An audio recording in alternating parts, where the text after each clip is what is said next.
to you live for the very first time, and also for the first time in 10 centuries. We are maybe just 3 years, something like that. 4 years, something like that. We are here with a brand new edition, a reboot of the PondCast, episode number 10, the sequel everyone asked for, and this time it's going to be the Katowice edition. We are dropping in here from Częstochowa, right outside the border of Katowice to prepare. I am once again your host. We got some very familiar faces here. I am once again your host, Yaku of Yakuzaku. With me today, la máquina de hilo de McDonald's que arregla la vacuna del arroz, Light_VIP, as well as Brushla Kliapek, Kukyar Kiteri Dustin, Visekni Vlet, that was Czech, AsherBro. And handling the production, of course, is our bod produkcie, który gotuje przyszłość indukcję Kuro of the Kuro. How we doing, everyone? That was beautiful. I think I just realized, Asher, is this your first time witnessing firsthand a Yaku intro to a show? I don't know if I witnessed it. I think my spirit kind of left my body for a moment there. You ascended into a higher plane of existence. Oh my god. I think a lower plane. That's what happens when you're in the when you're hearing it uncut without the OBS settings and Twitch. Beautiful, beautiful. So yes, we have returned after a long hiatus. For those who have never heard of a PondCast before, I wouldn't blame you. It's a show that we started back in 2018, and then we went on a hiatus for a couple of years, and then we brought it back in 2020, and it's been on a bit of a back burner ever since. So yeah, because there's been a bit of a gap, there's been a bit of a lull in content, not just like live content in general, but also like podcasts have died down overall in the StarCraft scene. It felt like now was maybe a good time, a good moment to bring some form of it back. Yeah, you can listen to it while you relax before going to bed. I just wanted to complain about the maps. I'm going to be honest with you. That's the other thing I was going to say. I was going to say, well, you know, I've been seeing, you know, the Pylon show, which is clearly Protoss like themed. You know, we've got all these streams from all these Zerg players. We need a platform. We need a podium. We need a mouth for Terrans to voice their concerns and speak up, speak out. If there's one thing that people want to hear, it's Terrans voicing their concerns. That's definitely something that there's a lot of. That's something we've been lacking of, yeah. Yeah. Every time I go on Reddit, they're like, why don't the Terrans complain if there's something wrong? I just wish they'd say something. Wish they'd speak up. You know what do you always say, Yaku? You always say silence is consent. Yeah, that's the saying. God. That's the saying that we have here in Singapore. Yeah. Were you not told that in schools by teachers? I think we're told the opposite. Oh god, that's a deep cut. That's a deep Lord CranKy Duckling meme. But yeah. So we are kind of gonna try and bring this back. We have a list of topics. We have, you know, some kind of structure of what we want to talk about. I personally, I don't know about you, Asher, I don't know about you, Yaku, but I didn't really want to talk too much about the balance patch and the maps. I don't know if there's much to say on that, but I'm sure it will kind of passively come up when we talk about some of these other things that are going on. That's why you strategically schedule the return to PondCast to be like a little while after the balance change and the map pool. Yeah. You wanted to let other people handle it for you. Strategic. Otherwise, we're just gonna get a full-on smoochcast. Let the pain wear away a little bit. Yeah. Yeah, I think I've talked about it enough. I want to talk about something else. I was gonna say you always slip it in whenever we're casting together. A little of it seeps out, you know, and over the course of a month, I don't know if you have anything left contain it, yeah. to anything. you can't I contain just it, yeah. I just like looking at the old maps. They're Oh. nice. Yeah. Actually, I Under did the have. sea. Okay, I have one thing left. Okay. Go ahead. I have one thing. Go ahead. I was talking to some people about the map pools in general. I feel like Mhm. Zergs felt like the last pool was a bit of a Terran pool. Mhm. And then Terrans and Protosses are kind of feeling like this is a bit of a Zerg pool. Why couldn't we have just had like half and half?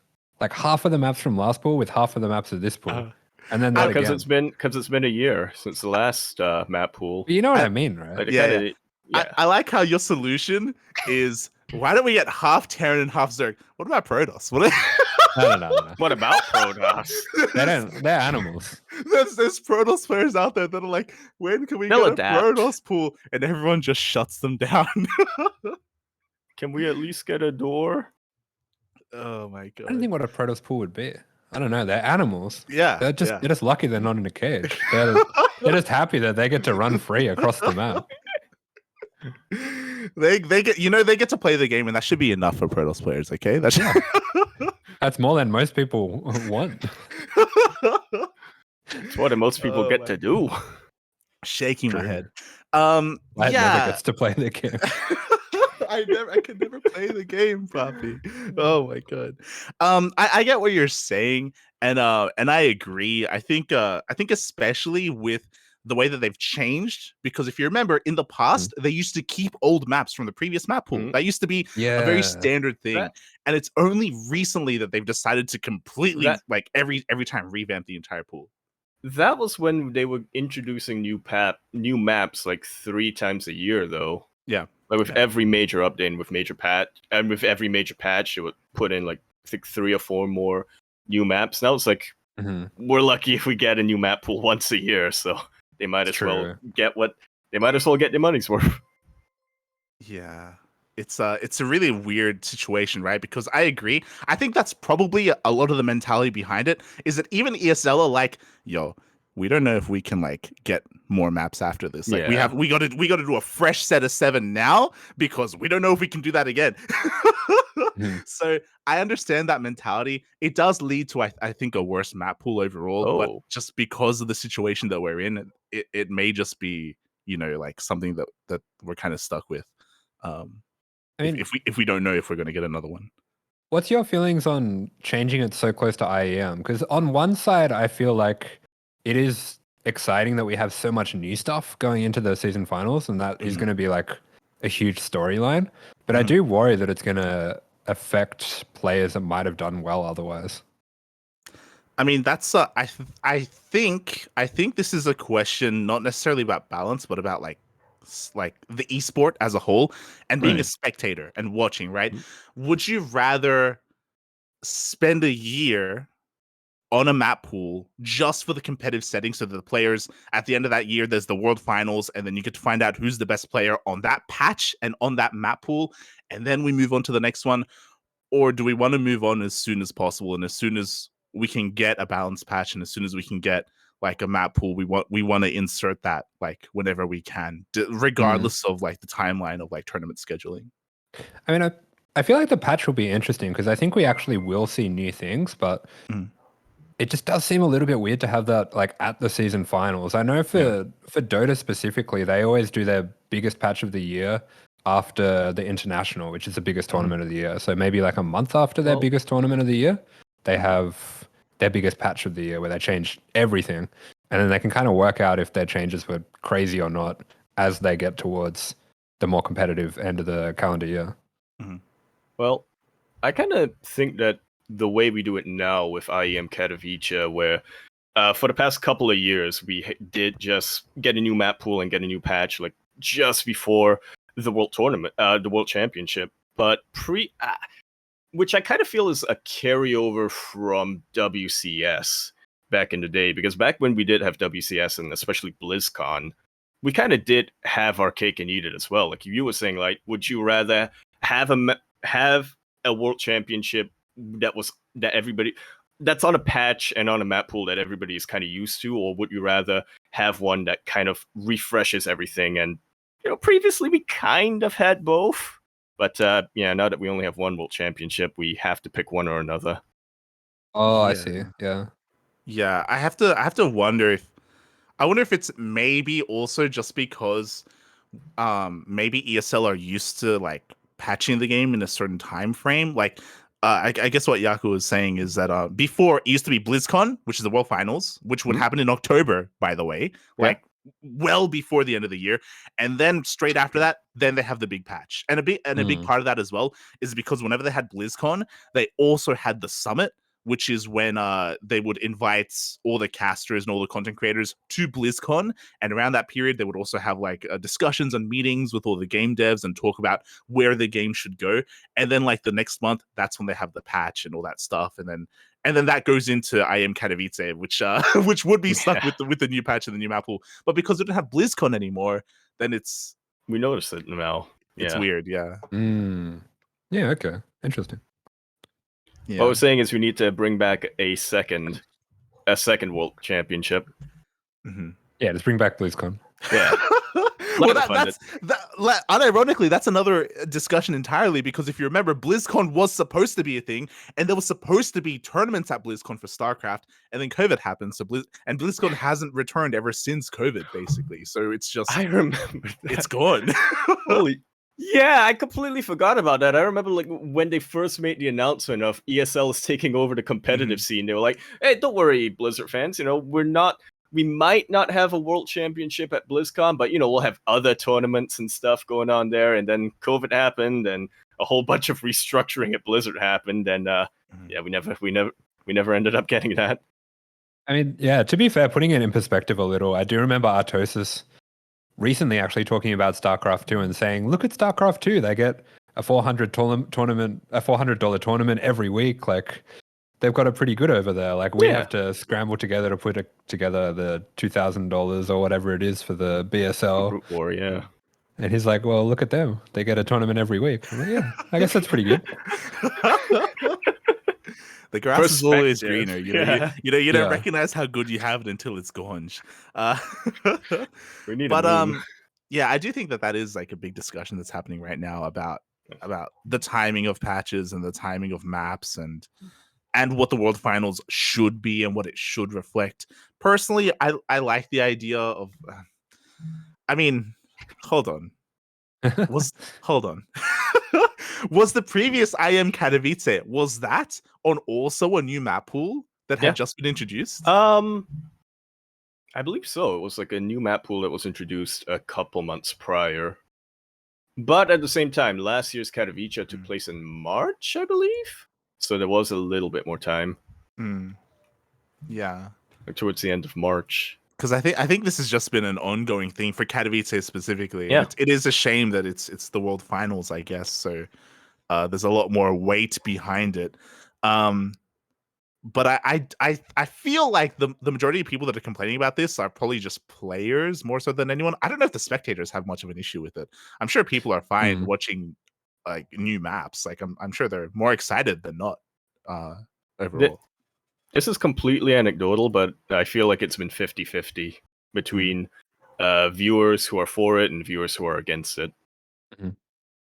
Yeah, I think it's been a bit that way as well. I noticed on Roddy's stream, Skiller said he was really excited for it. I think there's some players who like the idea of having to adapt and have that as like a skill that they have to be successful at a major tournament.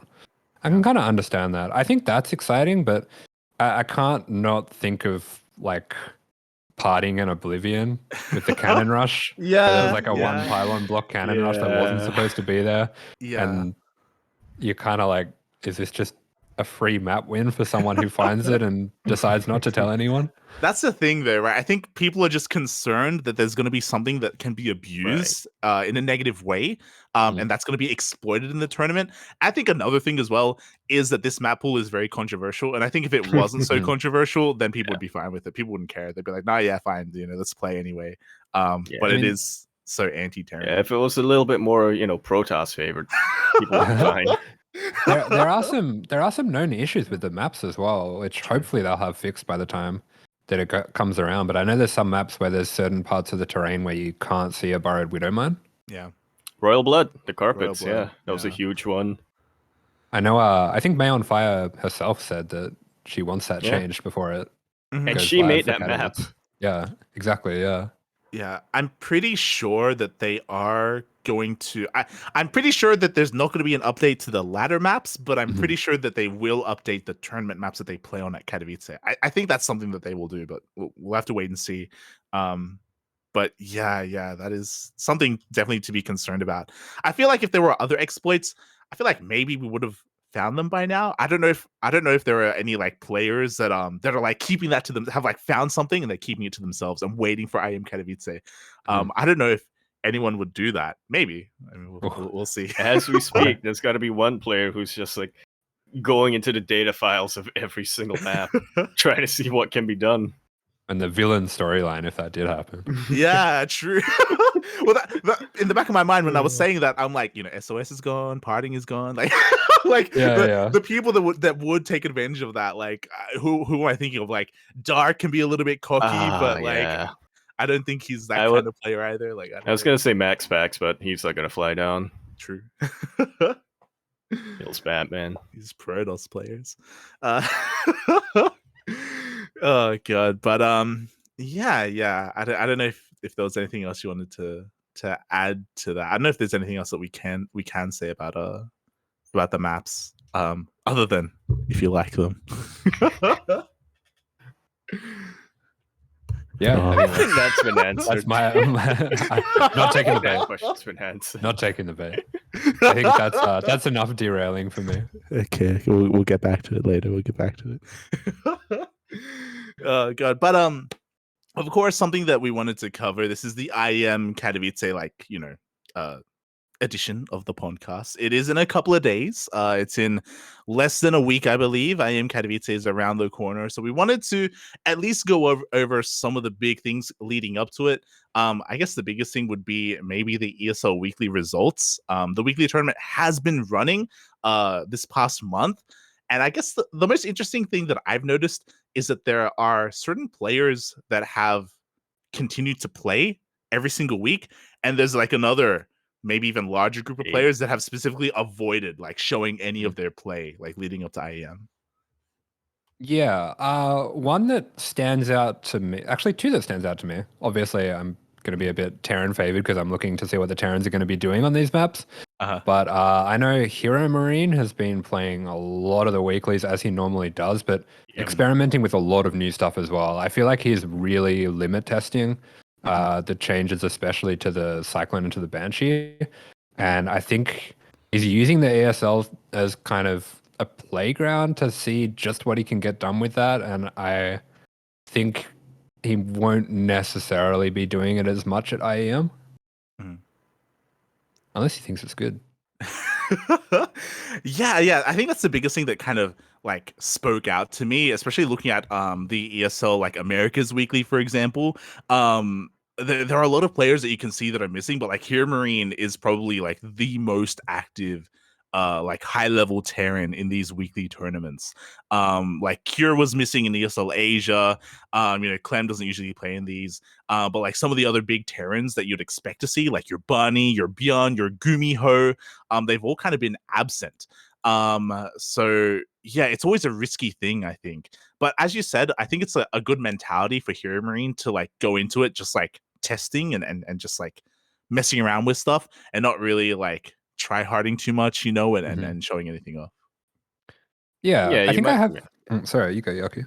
I was gonna say, like, you might as well, if you have any ideas for any new stuff you're experimenting on, you might as well kind of show them off in a bit more of a competitive setting. So, like you said, you can really get a sense of what the limits of these new builds and these new strategies are going to be, instead of just sort of like theorizing a little bit too much, bringing it out in a major tournament, and then finding out there what the limits of those builds are going to be.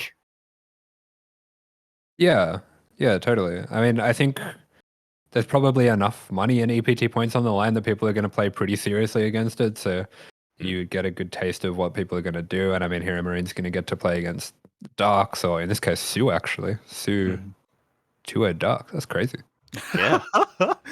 yeah. In ESL Americas, that's probably the biggest thing that shocked me. Dark is the other. I think Dark and Hero Marine are like the two players. Dark, Hero Marine, and Trigger actually are the players that have like they don't care. They're like, we're playing anyway in these weekly tournaments. But I would have loved to have seen Su 2-0 Dark. That was a massive upset. Unfortunately, I could be mistaken. We'll check later, but I don't think Su's even going to be a part of Katowice. He is Oh, for the round of 36. Yeah. Okay. So his ZVZ is looking on point, especially because I feel like ZVZ is something that there isn't that much variance. It's coming up, puppy. It's coming up. There isn't a lot of variance, and I don't think you're going to find too many unique builds that you can hide for these maps and stuff like that. Shaking my head, Asher. I don't know how much of this there is in ZVZ, but I think a lot of rush builds are going to be weaker because of longer rush. Ravagers take longer to morph, and workers hold stuff better now. Yeah, I 100% agree with everything you just said. Do you think that's I'm gonna pose a question to Yaku first, and then Asher. Same question. Do you think that's a good thing? Yeah, definitely. Well, think about it. Is it a good thing? Is it a good thing? Yes. Wait. Wait, I have to explain myself. That changes things. Let it hang, puppy. Let it hang. What's the question? Is it a good thing for these larger maps to kind of not just the larger maps, but also the change to the workers as well to disincentivize like early game aggression and rushes, and aggressive play in general? I think so the thing is, it can definitely lead to more dynamic play, like kind of an issue that I had anyway with ZVZ, or at least watching ZVZ for a while, was the start always kind of felt samey to me. Like, it doesn't matter which players you're watching, half the time it'll be one player goes for early aggression, and if it succeeds, then eventually they're going to win. If it fails, then eventually they're going to lose. So disincentivizing early aggression, I think, can lead to more interesting games, but we'll see. It could also lead to just, no rush, 30-minute, endless roach wars. What do you think, Asher? I'm also not just talking about ZVZ with this. In general. Oh, that changes everything. Well,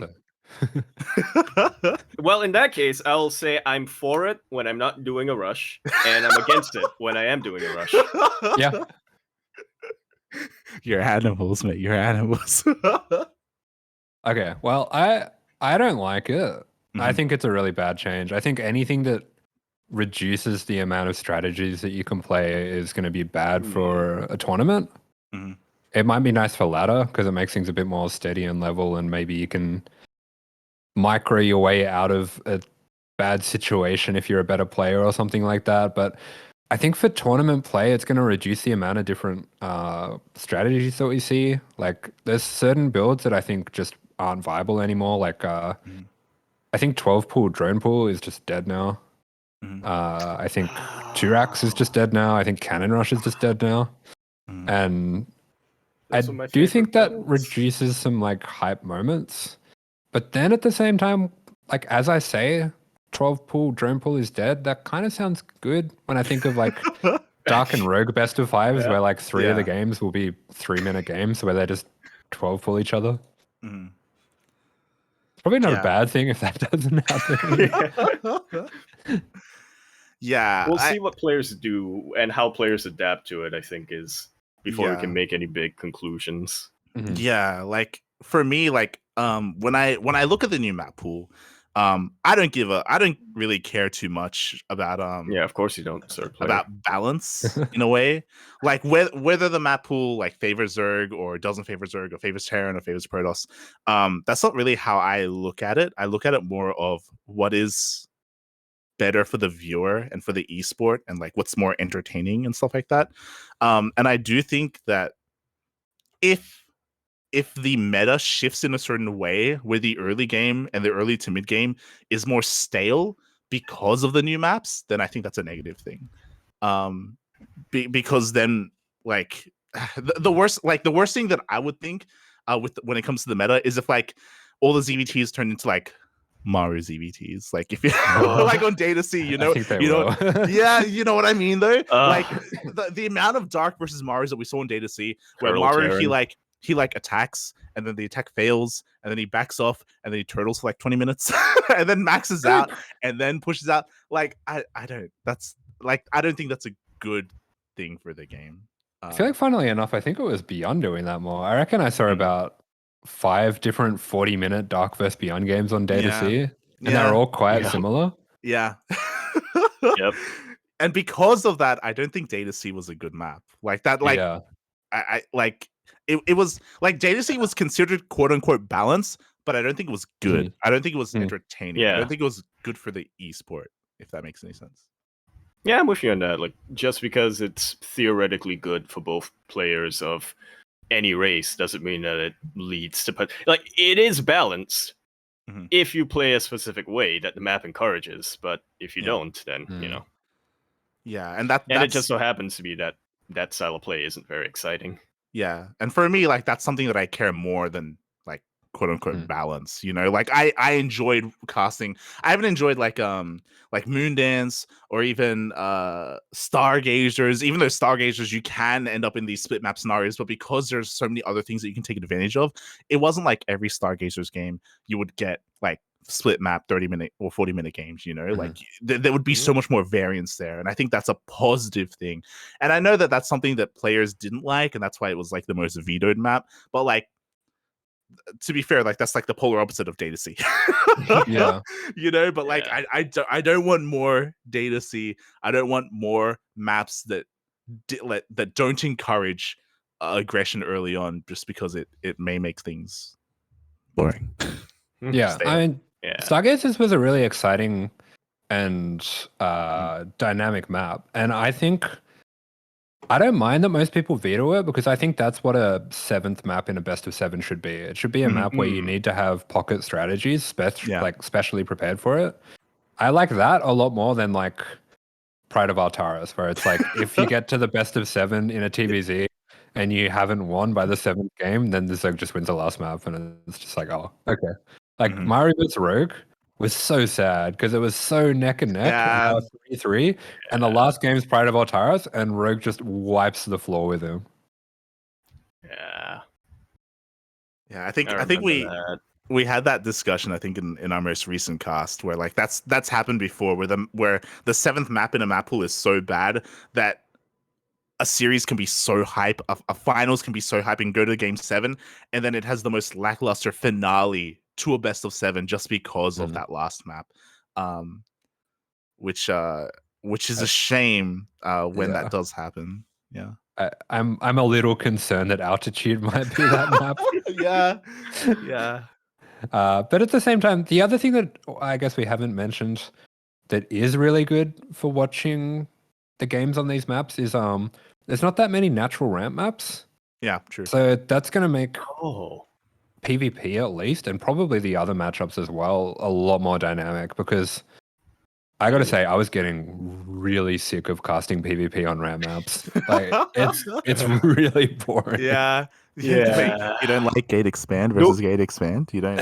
Dude, he's making 2 stalkers. Dude. Like he blocks him and he blocks him, and he gets his Stargate first and he gets his Nexus first, and it kind of turns into the same game. Oh, look! They're both doing adepts. But sometimes the call comes from inside the house. Then we have a good game. Then we have a PvP, Poppy. Let's exactly. I agree. I do think that's definitely a positive thing in the new map pool.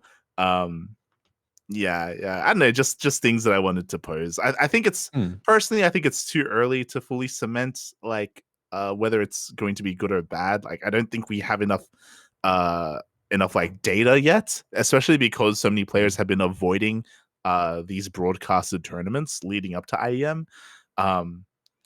So I guess we'll have to wait for the World Finals to see if it's good or bad. And if it's bad, that's gonna be such shame. Yeah. Like we're all in the dark. We don't know what's gonna happen, and then like it could be really good or maybe not. We don't know. Yeah, I mean, my nightmare is that like the top Zergs have just been hiding that these maps are actually really broken, and they're just gonna dominate, and it's gonna be awful. I don't think I will say I don't think that's what's gonna happen. I think they're not that bad, but yeah, I agree. And to actually be a little bit on topic and talk about some of the weekly tournaments, like I think that's also why like I don't think you can glean too much from these weeklies. Like for ESL Asia, there were only like 12 signups. You know, Dark won, but like I don't think there's much that you can really get from that because who was going to stop him? you know, like yeah. Before we get to that ESL Asia, can we talk about Jason taking a map off Dark? Oh, that was hype as hell. Oh, wait, were you watching? What happened, Papi? What happened? He played mech. Oh, what an unwinnable, Papi, unwinnable! Oh my god, he mech'd Dark to death. Yeah, he mech'd Dark. It sounds like Dark just didn't take him seriously, and Jason bopped him. That happens way too often. Someone was saying Jason was like 6 or 7 bases to Dark's 3 at one point. And Dark was coping, Papi. See, look, Jason, he knows the secret. You're talking about these Zerg players that are like hiding their power level, you know, and then they're gonna like go Super Saiyan. No, it's mech, Papi. Gumiho's gonna win it all. Oh, that would be so sick. I'm down for that. Oh my god. Yeah, you know, Jason had a really insane result for his Eligulac. You know, we were talking about Sue popping off as well. Did you watch Max Factor's Vindicta? Was there anything Yes. was it how was it? It was a bit smudge. Vindicta had a very good second game. He played very well in the second game, but I mean Max Pax is I personally feel like he's the best Protoss in the world at the moment, just because Hero's in a little bit of a slump. I think Max Pax's level is actually really, really high at the moment, and it's such a shame that we're not going to see him at Katowice. Yeah. I know that agree with you there. Yeah, like people really want one of these days from Max Pax to play, but at this point, I think it's never gonna happen. Unless he pulls off his mask when he lifts up the trophy. Oh, it was Cyril the entire time. It was Rogue. Rogue. I mean, it's gotten to the point where he's so good that the made-up stories of who he is don't work anymore. There was a while where it was like, oh, what if it's Euthermal's off race or something like that? And it's just like it's just too good now. Yeah, he's Queen of Denmark's grandson. It's like that's the thing. Like, if Max X hasn't played an offline event, if he hasn't shown his face, but at this point, like, it's never gonna happen. I think it's just like for whatever personal reason he has. I think they've said before that he just he doesn't want to travel. I think people were thinking that maybe it was because he was too young and he wasn't getting his parents' permission. But at this point, like, no, he can if he wants to. And he's like 20. Yeah, doesn't want to. He's an adult. Smooch. Yeah, there we go. But what about the EU? I haven't had a look at the EU results. EU, papi. That was again, that was Hero Marine. Bearing in mind that EU does take place like I think 8 hours before NA. So Hero Marine went on a bit of a marathon, playing all the way through EU, winning EU, and then going all the way through NA as well. Yeah, so he had he's got an incentive going at the moment. If he gets a certain amount of Instagram followers, then he'll do both Open Cups. Oh, he was doing that regardless. Like, it's for the clout. I don't know. He was already doing that regardless. I mean, shh, don't give away his secret. Shaking my head. I mean, there's some interesting results in here. We got Vindicta 2-0 over Arogfire. That's a nice one. Let's go. A big one for me. Looking at Vindicta, who played in both EU and Americas as well, making it a decent run. Lost to Hero Marine in one of them, lost to Max Pax in the other. Yeah, I mean, Max Pax has done very well in both of these as well. Only almost won it. Yeah. He went all the way to the ace match against Hero Marine. This is something I guess related to ESL EU. I think I want to start casting it. You what? With You're an animal. It's like with one 5 a.m. You what? with one of you. Replays. Oh, okay. Okay. I, That's... I know how much you love replay cast, Yaku. Yeah. But like because I actually like being ESL the observer for once. true. ESL EU is like at such a bad time for so many regions of the world. I think it'd be okay if we organize like a replay cast for this. But we'll see. As like I'm just bringing that up. Yeah, just because we finished Home Story Cup, we finished DreamHack as well. Like we've got some free days in the week. You know, we can cast, right? I mean, Some kind of content. Perhaps we could cast Clem versus Ashbringer. Pretty interesting result there. Oh, Clem versus Ashbringer. Right, I mean, right at the top. yeah. Top left. I mean, you know, washed, papi. Oh. Interesting. Oh my. No such thing as Yeah. a Protoss map, you say. I mean, you say that, but then Baby Marine comes out and takes down Ashbringer. So I don't like Yeah. what's He does, going but on. he dropped the map, so Is there a story behind it? Has like Clem come out and has he like he's super traumatized. explained himself to the I people? don't know. Maybe it was too early for him. Oh, Might have started at 1 p.m. or something like maybe, that. maybe. No, that's actually a really sick result. Ashbringer is not the highest profile player, so Yeah, sounds really cool. not the highest profile, but definitely one of the most consistent. I remember back in the day, in ESL Asia, he would always be in there somewhere. Mhm. Yeah, He could week Yeah. after week after week. very active. I almost I wish I knew what happened there. I almost want to believe that he went like full King Cobra or Yeah. something and just like cheesed the hell out of Clem. Maybe. maybe. This is why we have to cast a replay. Exactly. There we go. So we'll sort that out, mate. We'll if we do or we don't. We're gonna be like the problem with casting ESL weekly replays is that we have to we're relying a lot on the casters who cast it live. They have to submit replays to ESL, and then ESL make the replays available to everyone. But if they don't, then we can't cast. So we have to wait for them to be submitted, and then we can do it. Yeah. Unless we have an in on one of the players. True. I mean, the other result here that's kind of hype is Skillis doing really well. Skillis has always been someone I've kept an eye on. I think he's a lot better than a lot of people give him credit for. And he's definitely someone to keep an eye on during IEM. I mean, here he's beaten Ratata, beaten Showtime, and had close series with Hero Marine. I mean, especially with him just recently signing with Liquid, I think there's a lot of motivation. Yeah, I think Skillis is just a really underrated player, right? I think all three of us, it's kind of come up because we've all casted Skillis relatively recently, where we agree that he's like top 3 Protoss EU. Like it's Max Fax, like Showtime and Skillis, and depending on what order you want to put them in, it's whatever. But I feel like they are the top 3. And Skillis just doesn't have a lot of, I don't know, like he doesn't have like the biggest fan base, or he doesn't have like the biggest spotlight on him. So he kind of he slips under the radar in a lot of these tournaments, which is a bit of a shame. Put some respect on it. Yeah. Exactly. I mean, I've had Skillis as my number 1 from the sort of CIS region from since around 2019 or something like that. But yeah, for obvious reasons that players from that region don't really get as much of a spotlight on them, and it's a little bit rougher for them to, actually compete and show themselves off a little bit. F's in the chat for Vanya, I feel like at some point there was a lot of hype around Vanya, and then it just kind of and then he changed his name. Hey, he changed his name. Yeah, he killed the hype. I will never stop bringing this up every time we talk about Vanya's name change.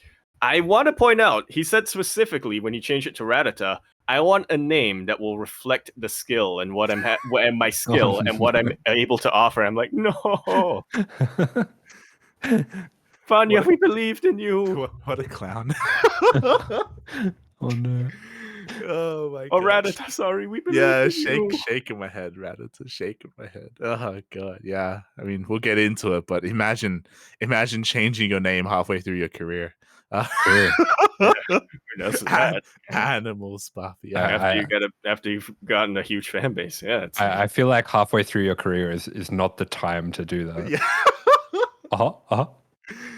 I feel like once you do that, you reach the end of your career. It's not the Brazilian jiu-jitsu to do that. Oh god. Yeah. Shaking my head, Oliveira. Shaking my head. Yeah, I guess the other thing before we quickly move on from this, apparently Skillus played Terran against Cyril, which is pretty cool. Not a player who I particularly know that much of, but yeah, it's cool to see that Skillus knows how to play Terran. Yeah. Like it doesn't happen too often, but like every now and then you have a player off race, and it's interesting whenever they do it. And it's cool to see. It's cool to see. Protoss players love playing Terran. It's elaborate balance mine. They love it. Australia's been playing a lot of Terran lately as well. Yeah. They want to win, Bobby. What do you mean? It's so that they can be like 500 MMR below their main and just dunk on some Terran. And they're like, see, look how easy it is. Easy, Bobby. Easy. Oh, dunk on some Protoss, I mean. Yeah. I mean, I feel like that happens a lot for a lot of the different races, but I understand. Chappy. Oh god. So yeah, that was ESL EU, and then Asia comes around. We were able to cast Asia. There are a lot of people there to cast Asia, but I did touch on it earlier as well. Like Asia is the one that's been affected most by IEM. Like for the past 3 weeks, like the participation for Asia has been really low. For whatever reason, I guess to be fair, the participation for Asia was already low to begin with, and now that like a lot of the high tier like Korean players are clearly like hiding their builds for Katowice, then it's just, you know, I have to imagine they're just adjusting their sleep schedule. Maybe, but Dark doesn't care. He just shows up and he gets his weekly paycheck, man. He's a new Zest.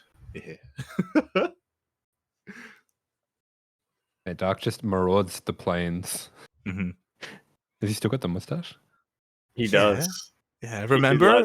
He does as far as I can check, yeah. And the beard. He's gonna have the mustache until he wins. Yeah. Gotcha. It's okay. It's only a week more until he can shave his mustache. True. You believe as well. Yeah, he's my pick actually. Oh, really? I'm sure we'll get back. Well, I'm sure we'll get to that later on, but he's my pick to win. Oh, same. I don't think he's gonna win, but I think he's gonna win. That makes sense. Well, he did win ESL Asia, so yeah, those are the weeklies leading up to IEM Katowice. I could be mistaken. I actually don't know if there's an ESL Asia tomorrow.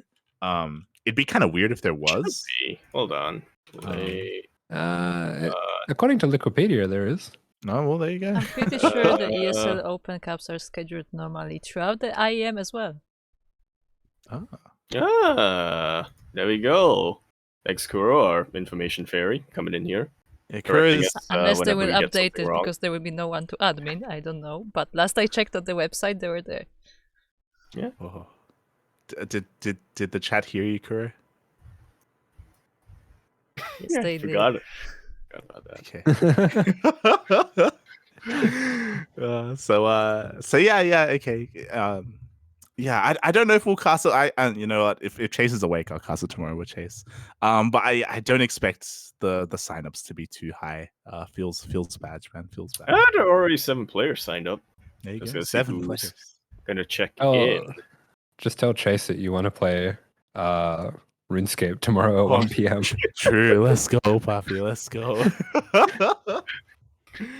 Oh my god. Look, it's been a nice change of pace from smoging on the ladder, okay?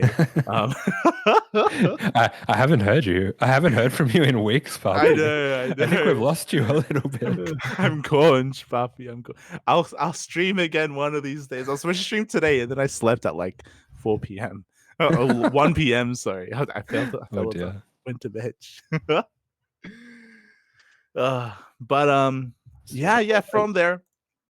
From the weekly tournaments, I guess the other big thing that I wanted to touch on, it isn't too, I guess it's a little bit related to IEM Katowice, but it's pretty interesting because it's just changes that are coming into the new year. There's been a lot of roster changes this month, like a lot of roster changes. Mm-hmm. Pretty much ever since, I think, the end of the group stage of WTL, we got a lot of changes coming into rosters here. The first one, of course, if I'm looking at the itinerary, Platinum Heroes got a huge pickup in the EU region. Shadown. Yeah, I mean, has joined them. Platinum Heroes, close to my heart, of course. First clan I was on. Oh. They've been picking up a lot of new players recently, and it's, as far as I know, mostly to push for WTL success. I think their goal is to get into the non-relegation zone of the next WTL, to qualify first and then to get in that kind of central zone and do as well as they can. And I think they're kind of going all out, picking up as many players as they can towards that goal. And they've really stretched out their roster quite a lot. I mean, maybe we should go through just all of the players that they've added recently, because it's been quite a few. Yeah, definitely. Platinum Heroes has been kind of growing a lot. I already said this during one of the casts, and I'm okay reiterating it, especially because this was said publicly in a public Discord. But the Platinum Heroes management, they were very salty when they didn't qualify for WTL, and we did. When the Ducklings qualified and Platinum Heroes didn't, because they were kind of talking up their EU players quite a bit. So when that didn't happen, I know that they were very adamant about, as you just said, about qualifying for WTL next season. So they're taking it very seriously, and we'll see how they do. Welcome players that got picked up from Platinum Heroes. We convinced them to pick you up. Looking at the new roster, I mean, I think Mix can take him. I think Mix can take him. All kill, puppy. All kill. Let's go. Yeah, Mix can take him. Patty Mac can take him. Dolan can can take half of them and come up with strategies for Mix to take out the rest of them. Yaku. The shade. You're an animal. I believe in you, Dolan. A little bit. Oh my god. He believes in the TVP. Look, I believe that Dolan can beat all of them except for Zergs. Okay, I think it's the Zergs are the issue, but everything else, I think that's the half of Platinum Heroes I'm worried about for Dolan. Oh god, but yeah. So there's Oreo can take him. Yeah, there's a little bit of beef there between the Ducks and the Heroes. So we'll see if that comes to a head. Yeah. It would be pretty sick if we face each other in like a qualifying match for the next season of WTL or something. Bop them.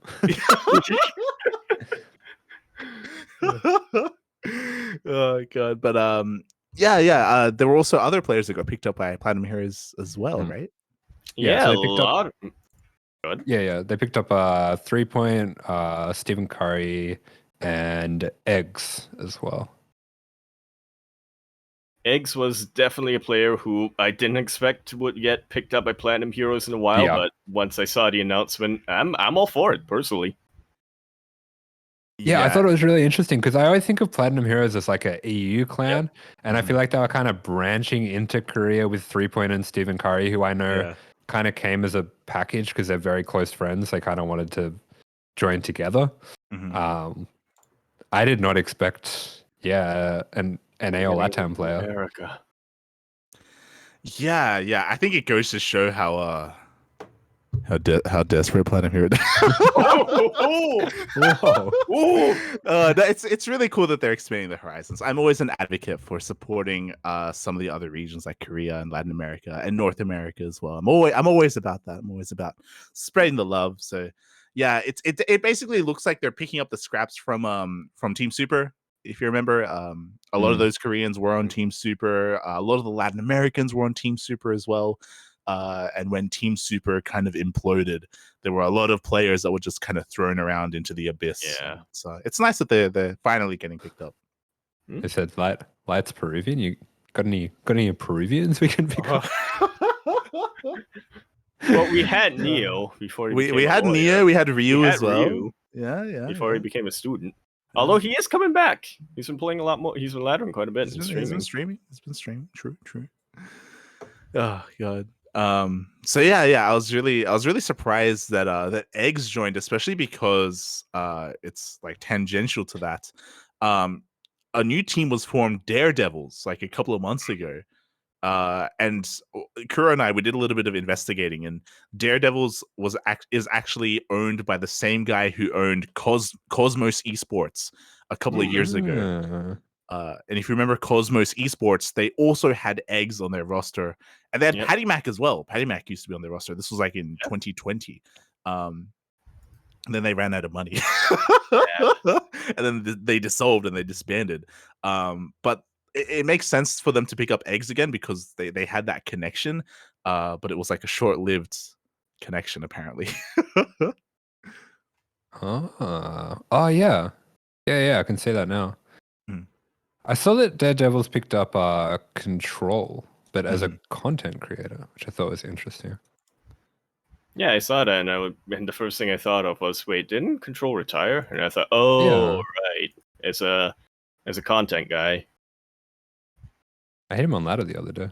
I mean, he still plays. It's just a 4-9 account. Animal. Compete that much.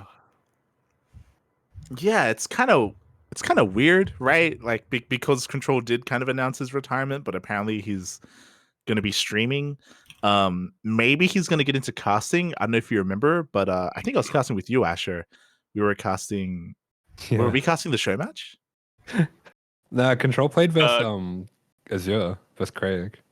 Oh, but wasn't there also the Dolan? Yeah, the Dolan show match. The Dolan show match. I think we casted that actually. The Dolan, or if the Dolan best of 7. He was part of the Then he was Then he was part of the organization of that.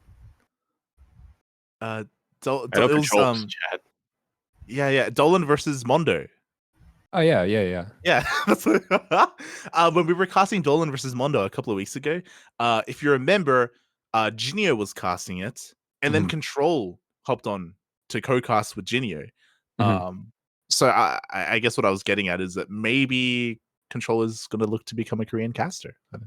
Yeah, that makes sense. I was like, why are you bringing this game up? God damn it, Ash. God damn it. We throwing shade? I'll throw shade. You're like, yeah, as you're beating. Brought you on. That's the most one-sided TVT I've ever seen. I'm like, why are you bringing that up? That's not. Why are you throwing shade? That's not where I was going. Okay. That's why we brought you on, buddy. Oh god. I'm bringing up like Control, and then you're like, we going in? We're going in. Wait. You're talking about my boy? They're like, remember the show match that happened like 2 weeks ago? And they're like, oh, the one that happened like 4 years ago? Yeah. God damn it. Yeah, it's just something to keep an eye on. I think that does mean that Daredevils isn't the most stable team, so tentatively keep an eye on them because they do have a little bit of history of previously running an organization, an esports org, and that dissolving, and now they've come back. Doesn't mean that that's going to happen again, but be a little bit wary. Just keep an eye on them. We'll see what happens. Indeed, we shall. We wish you the best, though, Daredevil people. Yeah. This is maybe slightly off topic, but I have noticed there's been a bit of quiet hummings of returnings of some of the big Korean players. I mean, one of these that is kind of relevant is Stats coming back onto Freaks. But I've also noticed, as well as Stats, doing a little bit of streaming. SOS has been doing some streaming. TY has been doing a little bit of streaming. Brood War. No, he Well, streamed StarCraft the other day. This he is- does both. Hello, Yeah. this is He the said he wants this to. is the StarCraft fairy speaking. TY apparently actually confirmed he's gonna play both Brood War and StarCraft 2. Yeah. And cast. He's gonna do it all, It Papi. all. But yeah, it's always great whenever there's a wave of returning military Koreans, right? Like we had Hero, Classic, and Sue kind of come in a wave a year ago, or less than a year ago, technically. And now we've got TY, Stats, and SOS. Yeah, maybe. it's cool if when we get them back, especially because like there's always like this kind of air of uncertainty on whether they will come back or won't, right? Like there's a couple that won't, like Innovation, for example, like he's out. He says that. He's He not coming back. says He's a Terran. he's not coming back to this game. TY is a Terran. What are you talking about? Okay, don't make this about race. He's not when really TY a is coming Terran. back. Mate, TY's a I tuned caster, into mate. his stream. He was playing Mass Cyclone against Protoss. He's different. He's Might built as well be different. Zerg. Shaking my head. You know what? You know the difference is he knows how to use the tools. Okay, that Terran have. Okay, that's the difference. He got absolutely bopped in that game. He can't use the tools well. Okay, calm down. He just came back. No, but I'm very excited for Stats. I think Stats, judging from his stream, it seems like he is practicing quite seriously and potentially making a return, and that would be awesome. I would love that. You know, kind of in a similar vein to TY, since Kuro brought it up. I remember back in about 2020, Stats also said that he wanted to compete in both StarCraft 2 and Brood War. Yeah, I wonder if that's going to be similar for him, but I mean, I don't mind if he just sticks with StarCraft 2. Yeah, it worries me a little bit when I hear that, just because I know it's really difficult to juggle both. I know the biggest example of that was, I want to say 2 years ago. I don't know if you're familiar with him, Asher, but Fantasy came back from the military, and he was playing StarCraft 2 and Brood War both at once. And or I think he started with SC2, and it was actually doing really well. He was actually getting results. You know what? Wikipedia. Oh, we can look it up. Fantasy was actually like taking names and performing really well, and then out of the blue, all of a sudden there was a shift where he just dropped SC2 entirely and just focused 100% on Brood War, and it was like, but why? And then he did that for a little while, and then I think he became a LoL coach. Yeah, something like that. Yeah. I'm checking here. He was playing in 2019. That's when he came back. He was playing SC2 in 2019. And he was beating, look at this, he was beating Innovation, he was beating Super, he was beating Maru, or taking games off of Maru as well. Like he was actually doing really, like he wasn't, it wasn't like he was doing poorly, so then he like left. Like he 3-0'd Clem. He 3-1'd Rogue. Like he beat Special at one point. Yeah, I'll post this in live feed. Like, look at his most recent games before he left to go to Brood War. It was such a shame because he was getting so many good results, and then it was just, I'm just gonna stream on a Freaka. It's like, God damn it. Ooh, imagine leaving for Brood War. Artosis. True. Oh god. So hopefully we can retain TY and Stats, even if they try and balance the two. Hopefully they don't leave us, Papi. They don't leave us. 3-1 to Rogue. That's what I'm saying. And that wasn't a bad Rogue either. That was 2019 Rogue. He was winning. He was a champion. Oh my god. What an animal.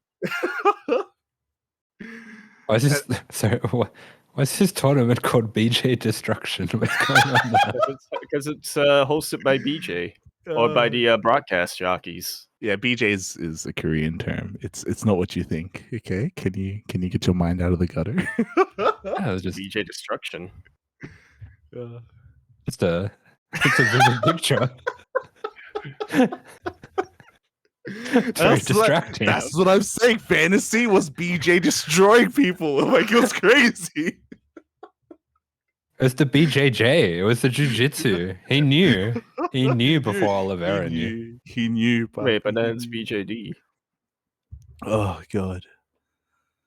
He BJ destroyed Maru. Got him with the rear choke. Oh god. Yeah. I guess going over some of these other roster changes as well, just dialing it back a little bit. Right, we had a structure. We did have a bit of we went a little bit all over the place. But Spats left Alpha X. That kind of came out of left field for me. I guess Spats isn't the most active player, but yeah. It's also something that did happen at the start of January. It's a bit of a shame because he was never the most active player. That may just be retirement for him. I don't know. Yeah, I missed that one actually. I'm gonna check the Twitter. Oh. Boring. His Twitter is literally we were excited to welcome Spats to the roster, and then the next tweet, oh, goodbye. He's not the most active on Twitter. A story in 2 posts. Smurge. Yeah, there we go. There were a few other big changes that I saw as well, though. I mean, we've kind of skirted around it a little bit, but there is one really, really big one. I know Roddy on his stream was hinting at it for weeks. For weeks, he was like, "Roddy's going to be a champion. We're going to be on the champion team." He was like, "There's a big announcement coming." And yeah, we are of course talking about Riser joining LTK. Let's go, LTK. returning to LTK. Returning, yeah, the drama. Yeah, the drama. That's a proper drama story. That's some Patty Mac needs to cover that one. Oh my, we need Patty Mac in an episode. Phone him in. One. Yeah. I'll message him if he's not out partying. For those who don't know, there was a lot of North American drama surrounding License to Kill. There was a massive drama stream. There was interviews and people coming on to defend themselves and defend the team. There was a lot happening with LTK, and a lot of the major players left and joined Team Gosu, which is why it's interesting that Riser would be one to leave Gosu and go back to LTK. So there's actually got to be some more drama there. Yeah, there's a story there for sure. Yeah. We shan't speculate until we can get Patty Mac on a call. And then we'll speculate a lot. Yeah, let's go. Grill him.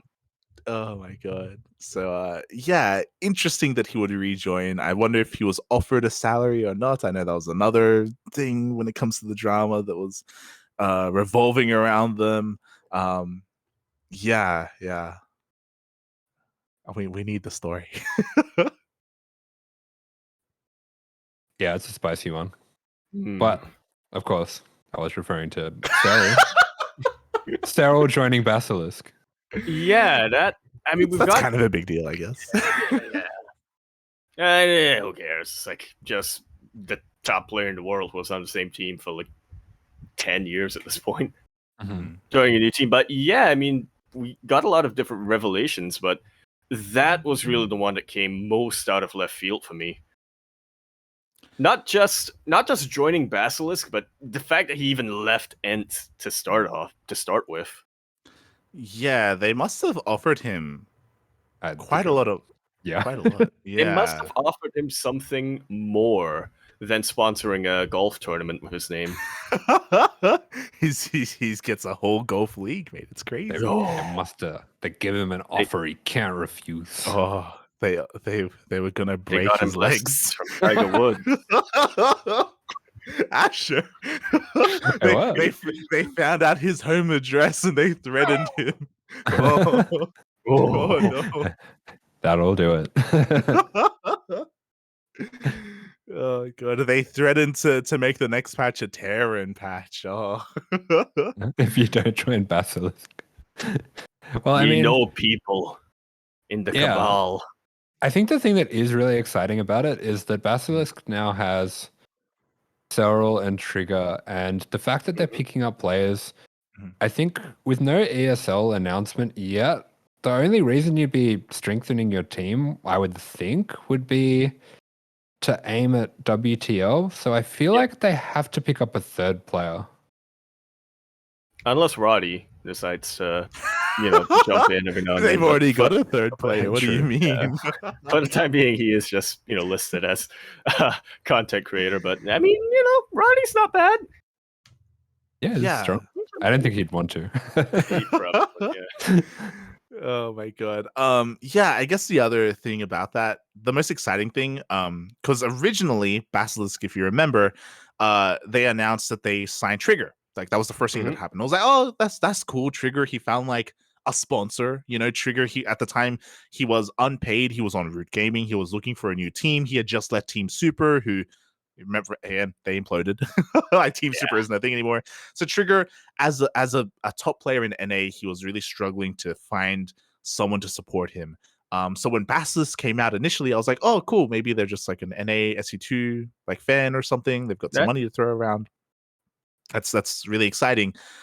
And then they went further, and then now they have a tournament series, right? They've got the Basilisk Brawl or the show matches that they're running. So they're clearly here to stay, and they want to do more than just support players and whatnot. Yeah, I mean the Basilisk show match have been really regular, and they've been great events. And I think they also, before picking up Trigger, donated a pretty significant amount to the Home Story Cup prize pool. Yeah, brought it up from something or another up to, I think, increased it by like 45K, if I'm not mistaken. It was really huge, and again, really cool to see. I, like you, just kind of thought, oh, it's a big fan, a fan of StarCraft with deep pockets. That's really cool. I thought for the longest time that they were just going to be an NA-based team, because that is kind of where they're based off, where they're kind of based in, right? They picked up Trigger, they got Beowulf as a content creator and whatnot, but then they announced that Cyril was to pick up, and I'm like, oh, they're a team that we're going to have to watch out for. And start picking up players from Taiwan, from LATAM, from Korea, and they're just going to have a full WTL roster. Yeah, for them to suddenly pick up Cyril out of nowhere, suddenly that's like a massive shift in like the hierarchy of teams in StarCraft. Suddenly it's like, oh, these guys, they don't just have Trigger money, they got Cyril money. It's like, damn. Like, okay. And that's like, no, like, I don't doubt for a second that was a huge reason why Cyril jumped over. Like, they gotta have offered him like a salary increase, right? But what if the motivation really is as simple as the fact that Cyril just wants to play in WTL, and he knows that Ents, isn't looking to pick up other players?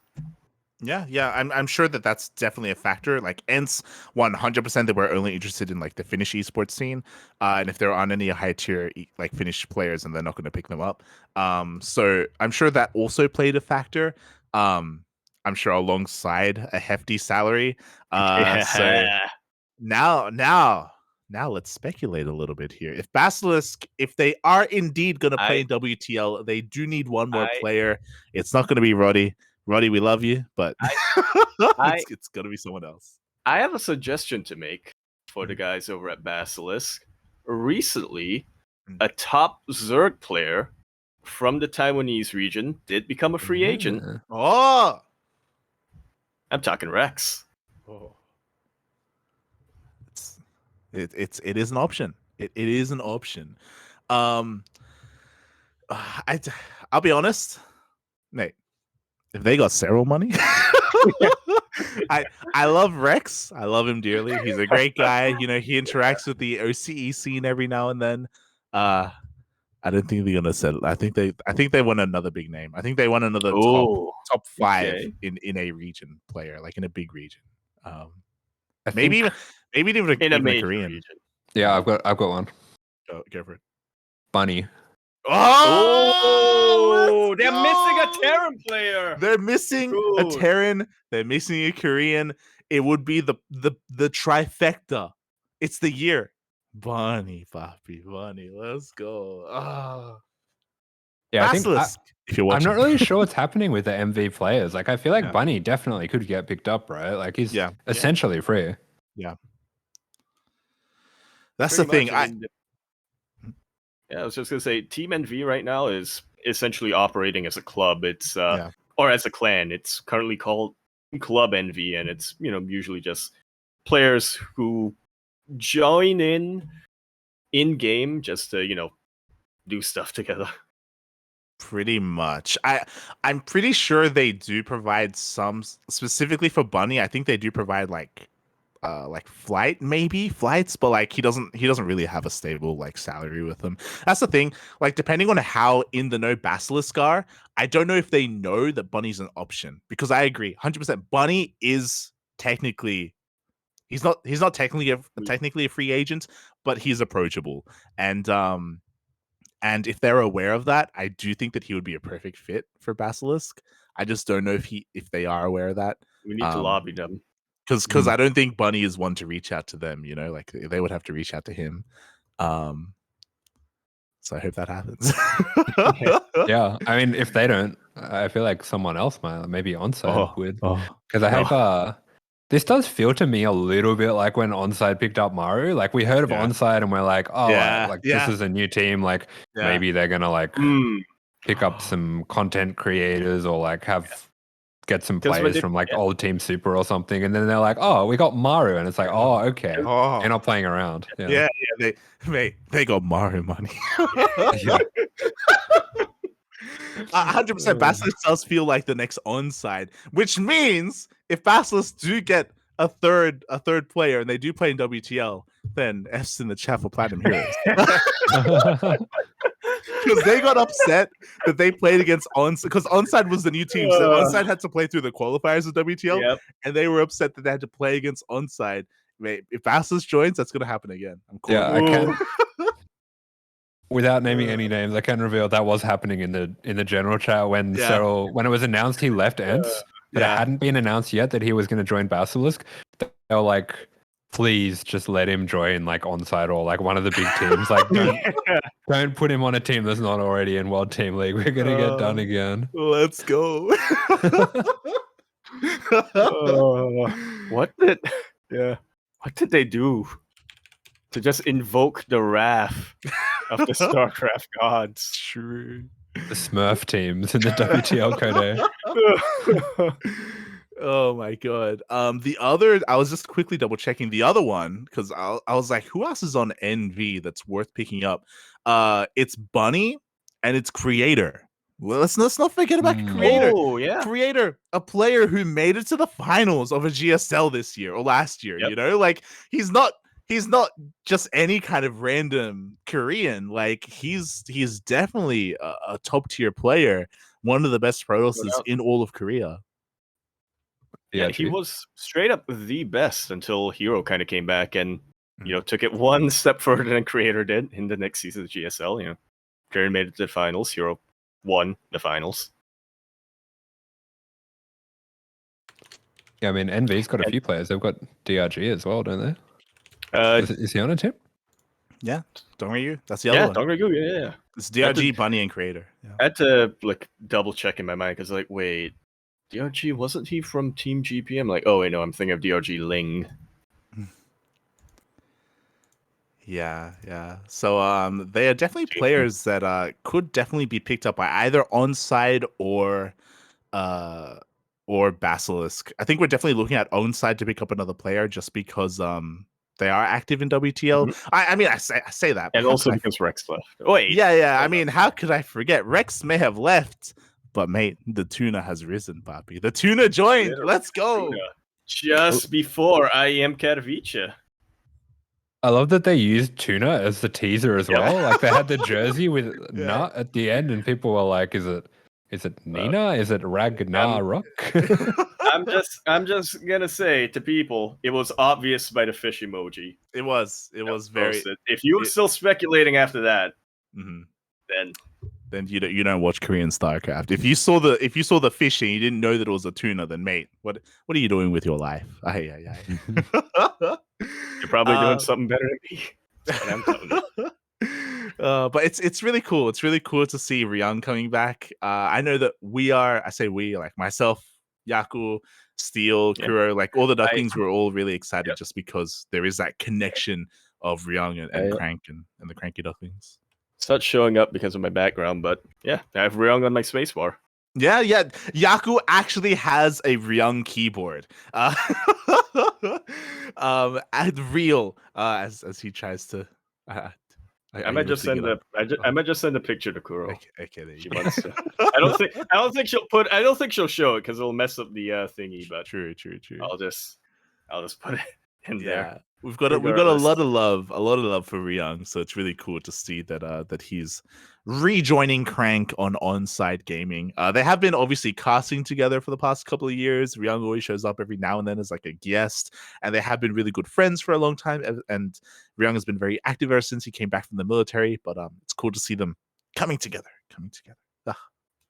I just feel like with Ryung and Crank in a team to kind of I don't want to say coach, but to kind of come up with plays and whatnot, I feel like Maru's going to be unstoppable.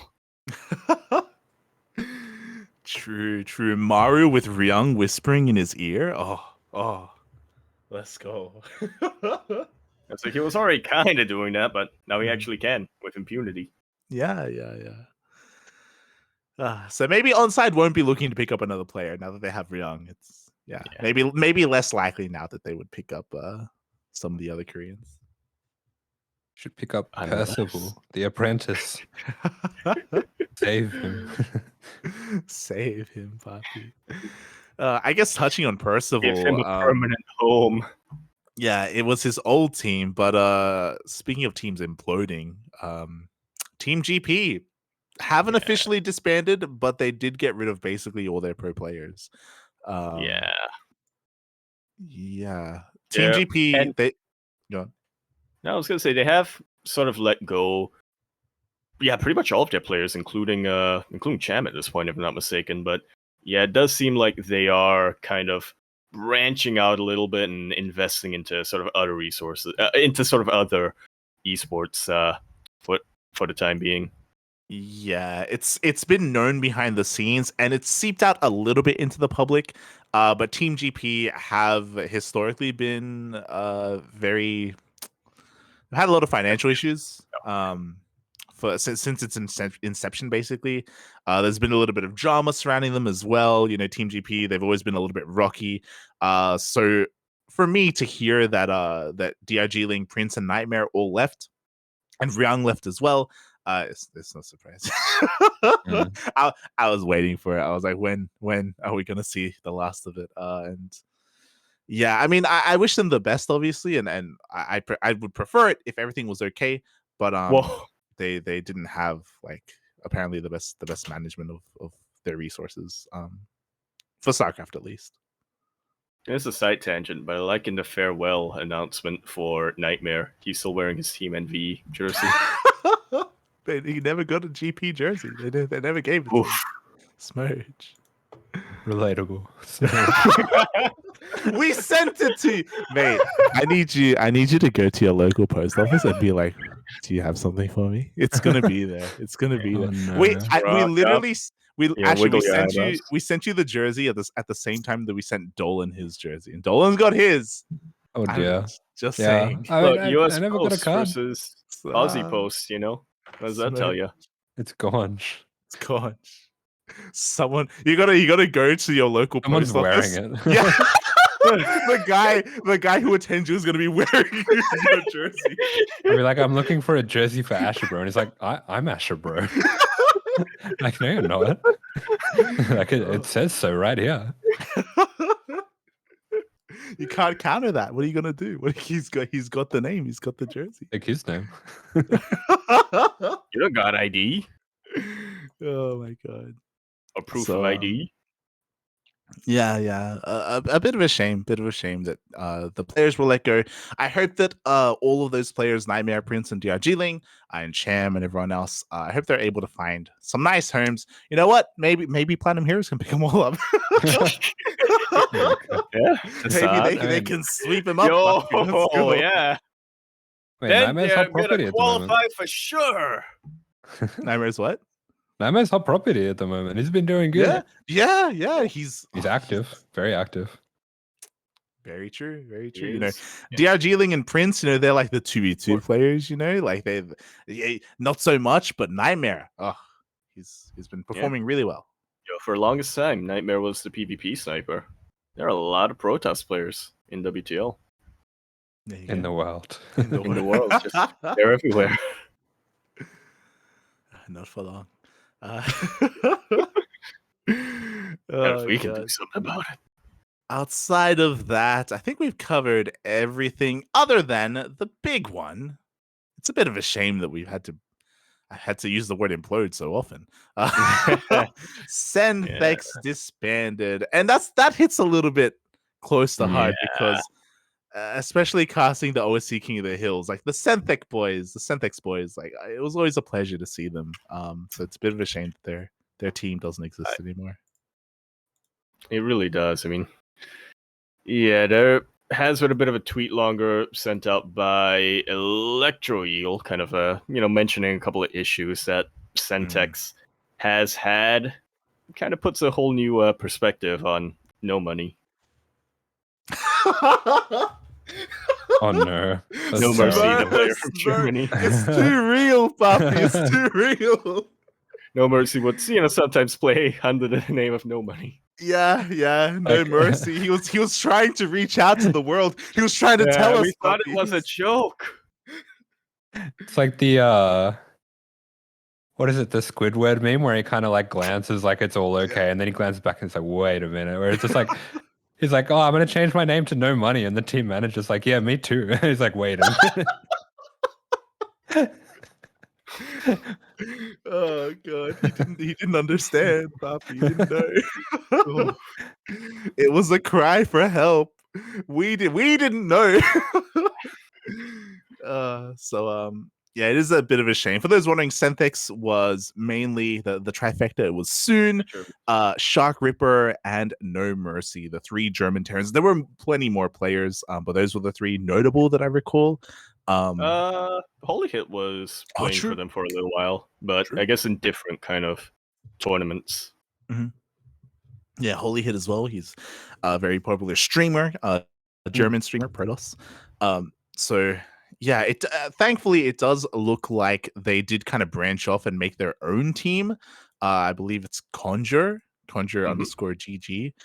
So it looks like they're still going on. It's a bit of a shame that they had to obviously go through the stress and everything of going through the drama behind Senthex, but at least they're able to land on their feet. Yeah, they will rebuild. I feel like specifically the three Terrans, Soon, No Mercy, and Shark Ripper, they seemed really tight. So like I hope they're still playing together. Yeah. It felt like they're like friends even outside of just StarCraft. They touch grass together, yeah. They touch tips, Papi. They touch tips. Don't get any ideas. Oh god. So it's really cool that they're still able to continue on together and hopefully better and stronger moving on. As a bit of a PSA, because we kind of danced around it. Senthex, of course, they weren't paying their players, and they were kind of trying to be chased up for not paying their players, and apparently like excuses were made, and then the team disbanded. And apparently the team owner was like ghosting like DMs and has started up another esports team. Not Conjure, by the way, but a different esports team. It's in the tweet longer, if I'm not mistaken. Right. Yeah, it's called Red GG. So the ex-owner of Senthex has started up Red GG. Apparently the account doesn't exist anymore. Apparently the account got deleted. There you go. But keep an eye out because he's most likely going to start another esports team just to continue on. So just be wary of that kind of stuff. It's an unfortunate reality of esports. Sometimes this happens where I kind of alluded to it a little bit with Daredevils and Cosmos. I'm not saying that's what's happening, but sometimes these team owners, things kind of collapse around them, and then they try and like skirt away from it and just do it again and hope that no one notices. So yeah, It's just a very keep an common eye out for that. occurrence in pretty much all esports. Yeah. Shaking my head. Yeah. There was one point. Yeah, there was one point when I was young and sort of innocent, where I'm like, "Oh, this isn't too malicious. It's just because these organizers, they expand too quickly or whatnot. They get over their head, and then it just happens so often. Like, I'm jaded now." Yeah. I think a lot of people. It used to happen a lot more frequently, so it's every now and then something like this happens. Thankfully, it's not a very common thing. But yeah, just keep an eye out for that sort of stuff, and support the teams that are legit. Teams like Onside, for example. Basilisk as well. I'm pretty sure they're legit. I hope. Yeah. But I think that's all. Unless we missed something, are there any other roster changes that happened? Oh. Knock Knock joined Platinum Heroes. Let's go, Knock Knock. Really? Yo, he's gonna be the ace with the BTL. Let's go. Oh my god. We appreciate it. Platinum Heroes, Knock Knock deserved a team for a long time. Yeah. Yeah. He's a great guy. He played in a lot of our amateur events, and I do think that he is the hero that Platinum needs. The Platinum Heroes needs. So, oh god. Yeah, and I think is that it. So, yeah. Let's see. Shadown joined Platinum. Wait, we talked about that. Yo, Riser joined LTK. Yo, the drama. I guess those are the biggest notable changes coming into IEM Katowice as well. It's important to take note of the players that are now being supported once again. Skillus is on a team and all that stuff, and I'm sure that is gonna all kind of come into play when it comes to their motivation coming into IEM. I mentioned that you did not talk about Skillus actually. We kind of did when we were talking about Team Liquid, by the way. we kind of alluded to it. Look, Skillus was already on Team Liquid for over a year before he officially joined them. So it's like, it's fine. We already knew that. It's kind of like when you have like a friend and like they're hanging out with this girl a lot, and you like see them together all the time, and like they're always going to the movies and getting coffee, and then they're like, guys, you'll never believe it, we're dating, and everyone's just kind of like no, we kind of knew. Don't say. And they were like, whoa, we didn't know. It's like, yeah, you've been dating for months, right? And they're like, what? I guess better late than never. Official announcement. Skillus is dating Team Liquid. They are in a relationship. They are together. Finally got around to changing the MySpace status. Yeah, exactly. I know they've been doing their boot camp at the moment as well. Mm-hmm. I've been watching Diego. Been watching Keller's stream, and he puts his camera on the wide pan so you can see everyone there, and they're all lined up. It's like a laser and Clam, and he had Skillus, just behind him, backseating him in his ear and pissing him off. Yeah, it was great. Cool. Clem, you weren't supposed to be awake yet. That's really cool to hear. For those who don't know the full story, Skillus, as you can imagine, during the time of what was happening in Ukraine and all that stuff, he did not wish to want to return to his home country, so he was kind of seeking asylum. And I think there was a tournament going on at the time. I think it was around TSL. I could Kerr can refresh my memory. But Team Liquid offered to house him because Skillus didn't have anywhere to stay. He couldn't go back home. He was denouncing what his home country was doing and all that stuff, and he didn't really know what to do. And Team Liquid literally gave him a home. Like they gave him a bed, they gave him somewhere to stay. And this was before he had joined the team.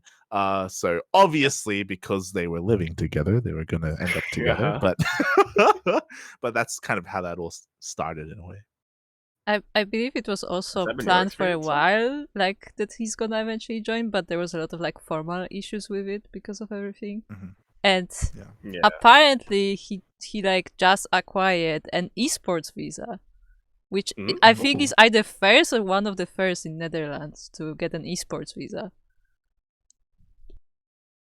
Nice. That's really cool. Yeah. Game changing. Yeah, it's really sick. It's really sick. You know, it's progress in the realm of esports, and it's really cool that you know there was like a bit of a Cinderella story ending there for Skillous, for him to eventually join Team Liquid and be embraced by all of that. So yeah, it's really nice to see, and it's all like coinciding with him rising in skill. We were all like praising him earlier about how much better he's gotten over the course of the year, and how he's kind of like a dark horse pick for maybe even having a really deep run in IEM. I believe semis at the quarterfinals at the very least for Skillous. It's possible. But I think if he turns up on a day and it's really good for him, then semifinals isn't off the table. Because this is actually scheduled for a little bit later along the line, but it's going to be a longer day of Katowice this time. Oh, it is going to be a longer day. Before we get into the nitty and gritty of IEM Katowice, we have to mention, of course, who will not be a part of IEM Katowice, and that is one, Rogue. I'm pretty sure he's in the military. So even though technically Rogue hasn't been playing for a long time, but he technically does qualify for IEM because of how well he did earlier in the year. He won't be a part of IEM. Likewise, Miomaika, the biggest thing that hurts us specifically because we're a part of the region locally. Miomaika couldn't get a visa in time, so he won't be at Katowice. Feels bad, man. Might as well. Can they reschedule Katowice? Can they push it back? Can they? On IEM Vietnam when? True. Yeah. or just move the location to Vietnam. Yeah, we'll have IEM Hanoi. Yeah. Just move it. Oh my god, it's such a shame. There was so much hype around Miomaika throughout the entire year. He's been killing it in our region, and he's been killing it at DreamHack Atlanta and at Valencia as well. Yeah. Like Miomaika has been this year, I feel like was his breakout performance, especially like into the international community and international viewers. It's so cruel. It's his patch. Like we're actually going to see other. We're going to see other people. Ironically, actually doing his all in, and it's going to be brutal. We're going to be seeing some like. Okay, I don't know the nice way to say this. We're going to be seeing someone else that would normally play very safe, normal builds. Yeah, like randomly break out like the 30 drone Ling Hydra bust, and Mia's just going to be sitting there like, no, that's not how you do it. I'm just going to remind everybody, Cyril did say that Miomaika restored his hope. Yeah. In a lot of different Zerg builds. So that's how he wins it. Miomaika, he just coaches Cyril one-on-one. They're going to cut the trophy in half, and Cyril's going to send him the other half. Basilisk Miomaika. Oh, let's go. Calibre. Oh my god. Yeah, no, I was just going to say, it's definitely really, really sad. I feel like, especially after DreamHack Valencia, it was very noticeable, like, how many more people were actually talking about Miomaika in the international region. I mean, the four of us, because we were watching Southeast Asia and Oceania for a very, very long time, we knew who Miomaika was. But, Valencia this year or last year was when he really broke out, like you said, and we were really glad that he was getting a lot more fans. We were hoping it'll all culminate in IEM Katowice, but frickin' Poland and Vietnam, man. It kind of reminded me of there was this high-profile UFC fight where, like, before the fight, these two guys are like having their beef as they do in the fighting. And one of them says to the other, like, I don't even know who you are. Like, who are you? Like, you're just some guy. And then that guy, like, knocks out the other guy. And at the end, he's like, do you know who I am now? Do you know who I am now? So to that point, I think Harstem and Spirit know who Miomaika is now. True. They know, puppy. They have nightmares every night. Vietnam. They're having Nam flashbacks. I think Showtime as well, right? Yeah, Showtime as well. Like, Oh my god, Miyamaika, he became mainstream this year. I think that's kind of what Yaku was getting at. Like, we've known Miyamaika for many, many years. We've been casting him for years, Yep. but this year he finally kind of got that recognition from everyone else. And it should have ended with him at Katowice. It should have ended with him like 3-0ing Hearthstone at Katowice or something again. You know how I know he's got recognition? Yeah. Because now when the EU apologists talk about C being a crap region, Yeah. they go, they're a crap region except for Miyamaika. True. Yeah. Oh my god. They have to add that caveat. They have Puppy. they're forced to put that caveat in. The Shaking my name head. carries weight now. Finally. It does. And yeah. And personally, I'm a pretty big fan of T-Bull. I think he'll do pretty cool. I like that even though we're not getting Miyamaika, we are getting a player who isn't very orthodox, even if he doesn't play the same race. But yeah, I just feel like there aren't really a lot of other like T-Bull will at least make a show of it, but I feel like there aren't really many players, especially in the region, that are quite like Miyamaika.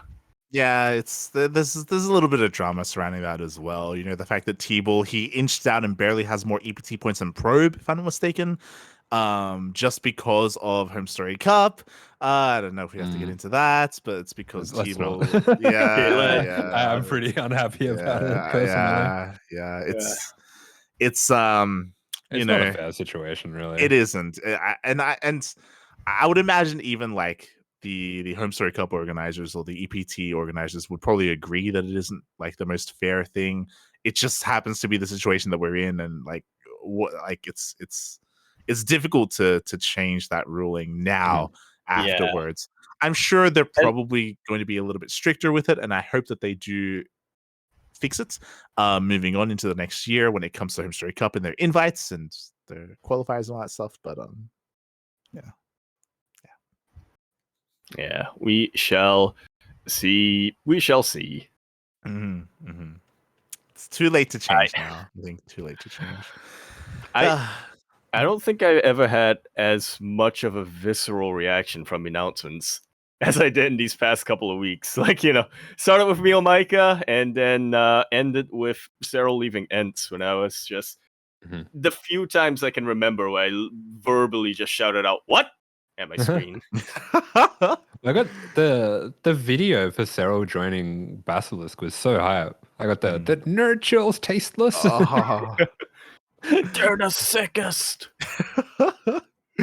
It's been a while. It's been a while since we felt that way. But yeah, they brought it out of us. So it feels good, man. Feels good. And we'll see what kind of showing they're gonna have.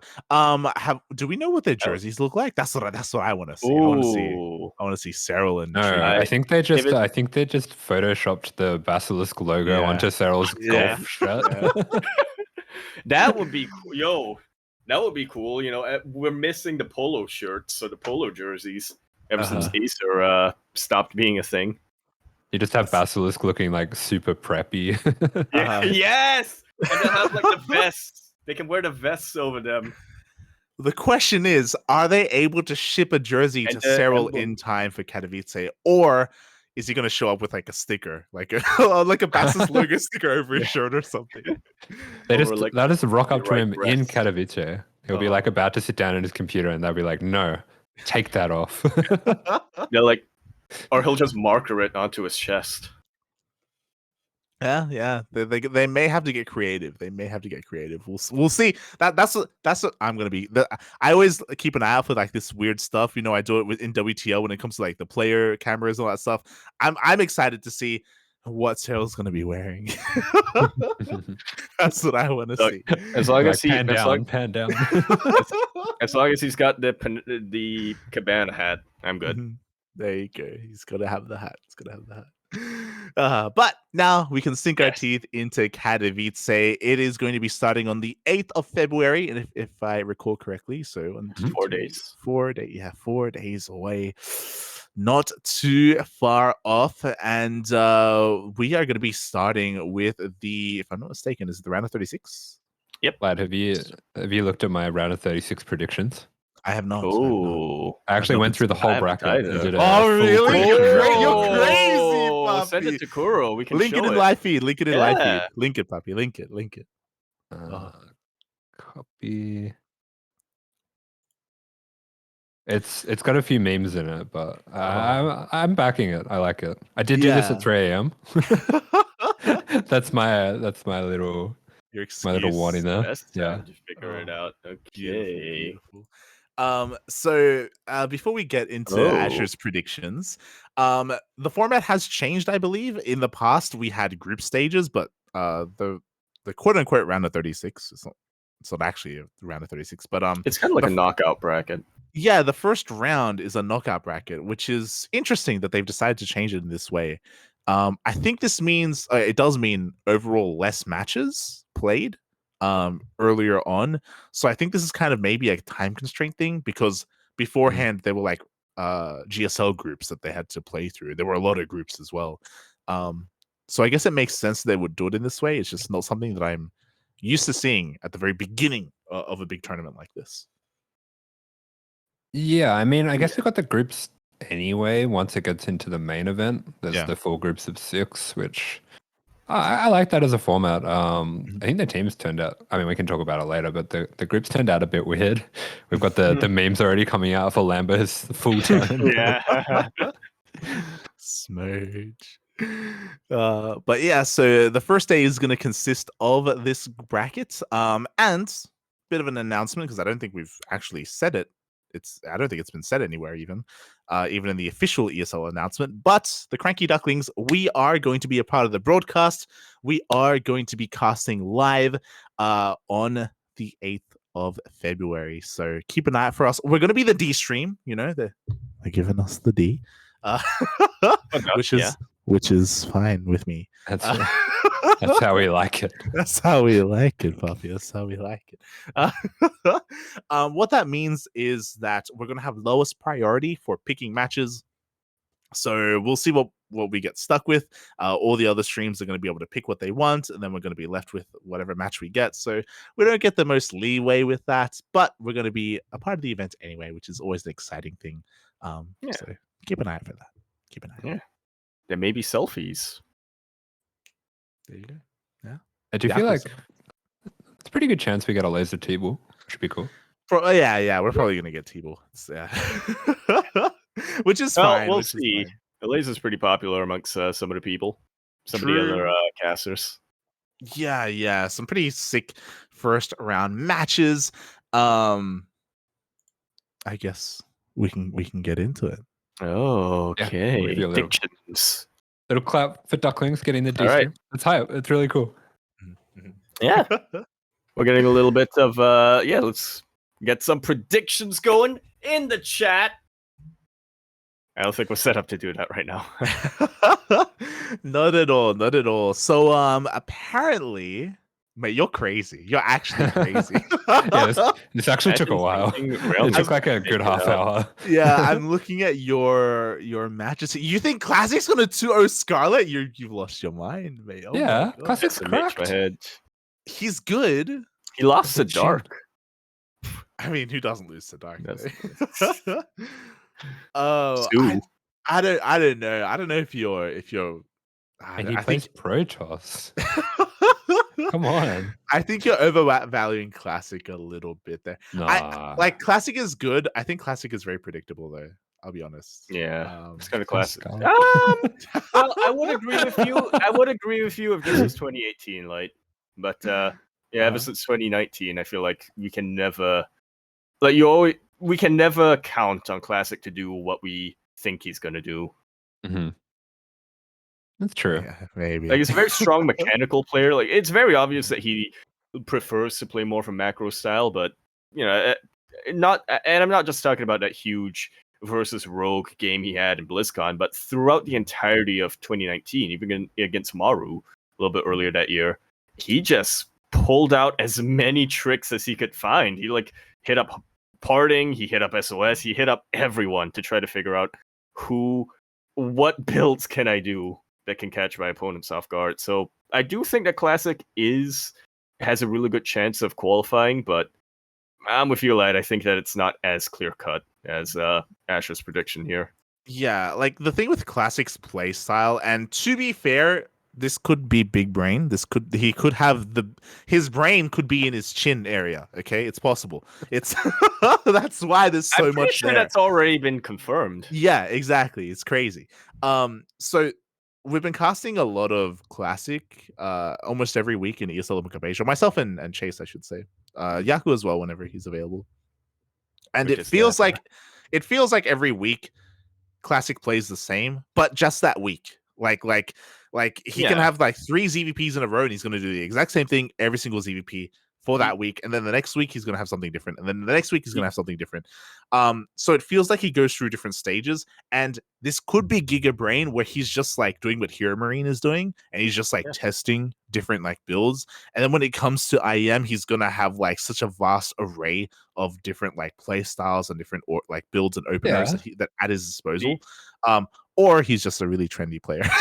It's going to be the best of. You're going to get to like the game. He's going to be against Scarlet. And you're going to get to game 2 and you're going to be like, oh, this is ESL week 159. Let's go. Let's go, Poppy. Let's go. And he goes to game 2 and he's like, all right, I need to progress a week. We'll As long as he doesn't forget that, he's actually in a premier event and not testing out builds in a weekly, he'll be fine. So I guess just cutting through it, here in the round of 36, it looks like 4 players are going to make it through. Regardless of whether it's to the upper bracket or lower bracket, 4 players make it through. Asher, what 4 players do you go for us? On the screen. Classic, Cure, Spirit, and a Laser. Ooh. Okay. Some pretty big names. Just to put some ideas in your head when you do your top 4 as well. The ones that I didn't go for that I think could have that I'm just like not sure about. I think Sue is definitely a possible one. I think Cham and Nightmare both have outside chances. Yep. And the other one that I had my eyes on was where is he? Ryung. Yeah, I was about to say. I was about to be upset if you didn't name Ryung. Never count him out. He just got signed. He just got signed by Onside, puppy. He's got the onside boost.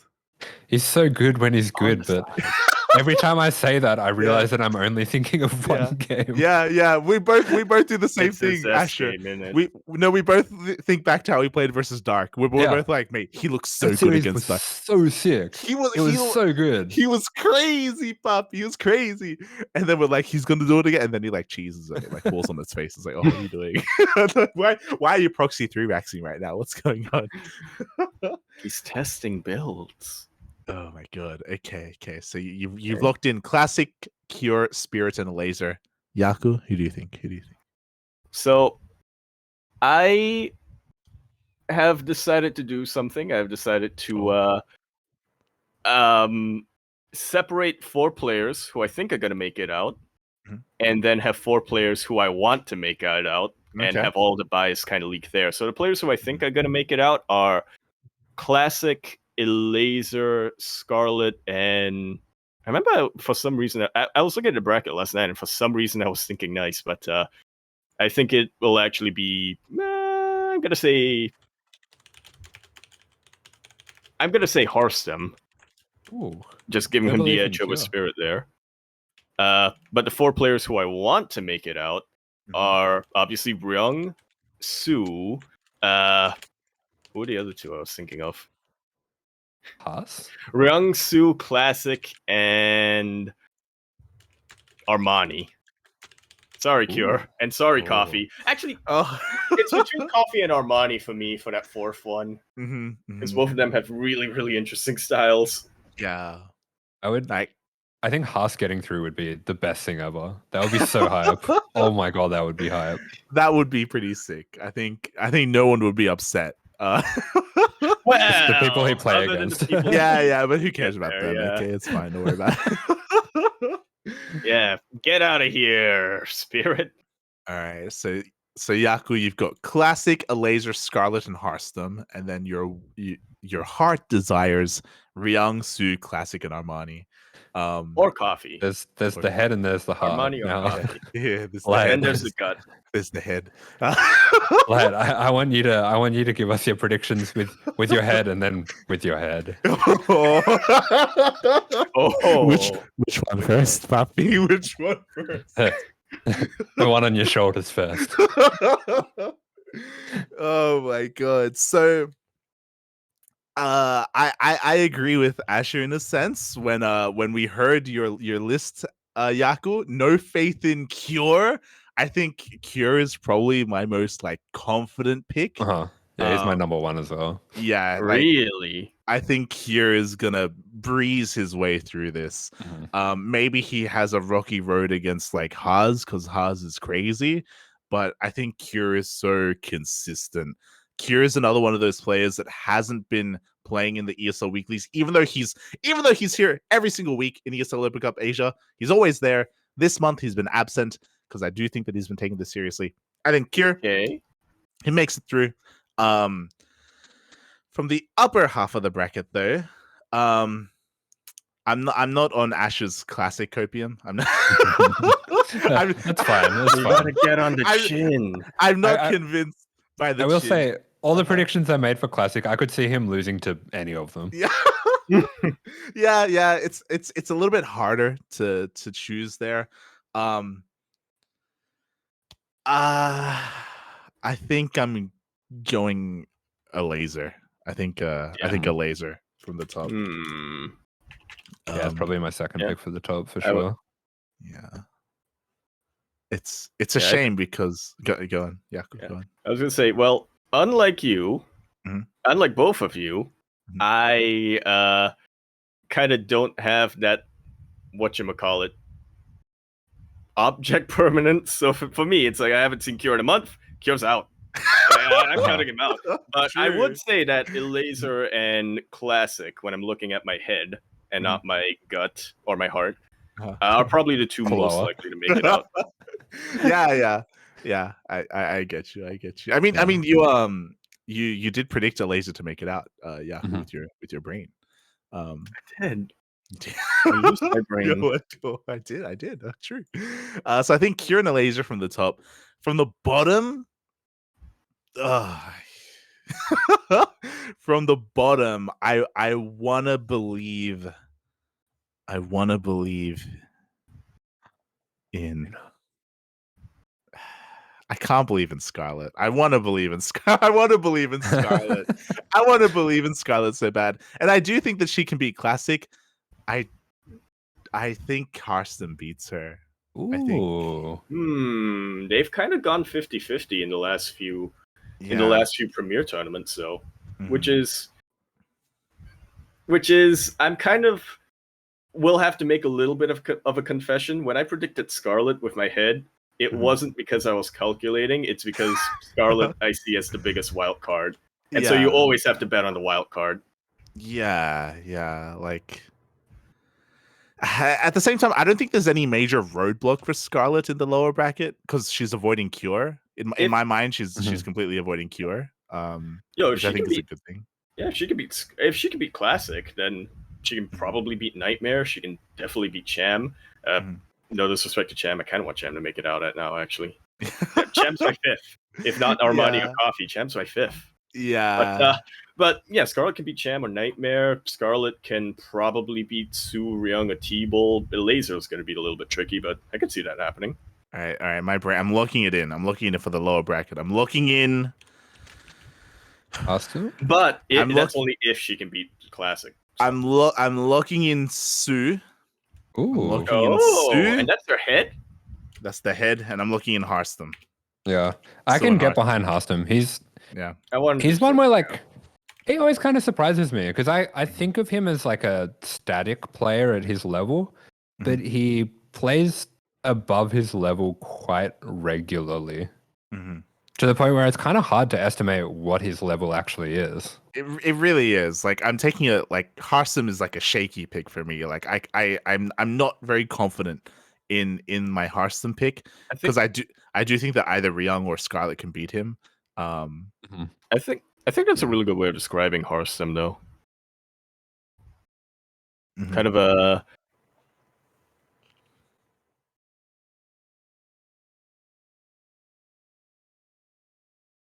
I'm trying to remember what Asher said. I don't remember what you said. I just remembered that I thought it was a good, and I thought it was descriptive. Yeah, insert what Asher said here. Yeah. It's the Flight of the Conchords moment. I'm the hip hoppopotamus. My lyrics are bottomless. Beautiful. But yeah, he's a player who can surprise you both in who he beats and also who beats him. Definitely. My heart, obviously, Ryung and Scarlet. I want Ryung and Scarlet to make it through. I want Haas to make it through. Yeah, let's go. Yeah, let's go. And Cham. I don't think Cham can. I want but Cham to make it through. I'm changing my pick, my fourth pick. I feel like Maybe Coffee.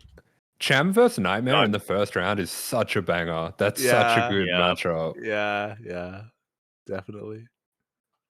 Yeah, Kyo's an interesting one because I can understand with Yaku like why you would kind of forget about him a little bit. I feel like for me, if you'd asked me a year ago how I feel about Kyo, I would say he's the second best Terran in Korea. I would say it goes like Maru, Kyo, and then Bunny, I think is how I felt at the time. But now it feels like Maru, beyond Bunny, then maybe Kyo. Kyo's been like a little bit shaky in his form, but he's still a top class player. I think I would almost put Gumiho above Cure as well. I would as well, but again, I fully embrace recency bias personally. Yeah, that's the thing, because we always talk about this whenever we cast him Yaku in ESL Asia, and that's the thing. It's that Cure is such a solid player, but it doesn't feel like there's ever much that like makes him stand out stylistically from the rest. So like, it feels like players like Byun and Gumiho, even if they don't have as good results, they still get like a lot more limelight and a lot more attention and a lot more like fan support. Yeah. He's kind of like a chameleon in that regard, right? Where Maru is the best at sort of late game and whatnot, Byun best micro, Gumiho best mech and whatnot, Bunny best drop play, but Cure can do all those styles well, but he's not like exceptional in any of them. Which is actually a really good thing to have. Like having that versatility is really good in tournaments where you have to switch up your play a lot. But yeah, it does also mean that, like you said, the limelight kind of shifts away from you to some of the players who are kind of the representative of those certain styles. I feel like for me, Cure's like the perfectionist. I feel like when he's in tune and he's got his style working, he's unstoppable. I remember he had like a 30 series win streak in TVP. He just kind of got dialed in with TVP and he just didn't lose for like 2 years. And I feel like Cure is this kind of player where like, because his play is kind of, it's fairly straightforward essentially. Like it's nothing too crazy flashy. It's very systematic. When he is in that flow and is like in touch with the game and the meta kind of lines up with him, he's kind of unstoppable. But yeah, he just, I don't know, for whatever reason, hasn't been doing as well recently. But like, if he beats Hero, I'm not going to be shocked. Yeah, I agree.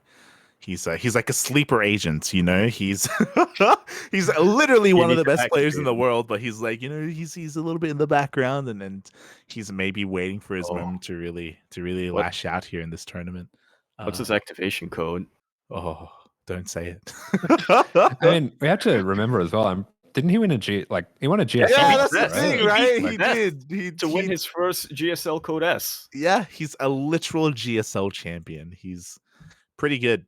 You know, if that series was, you know, more put in a better time and kind of more hype, then I'm sure more people would.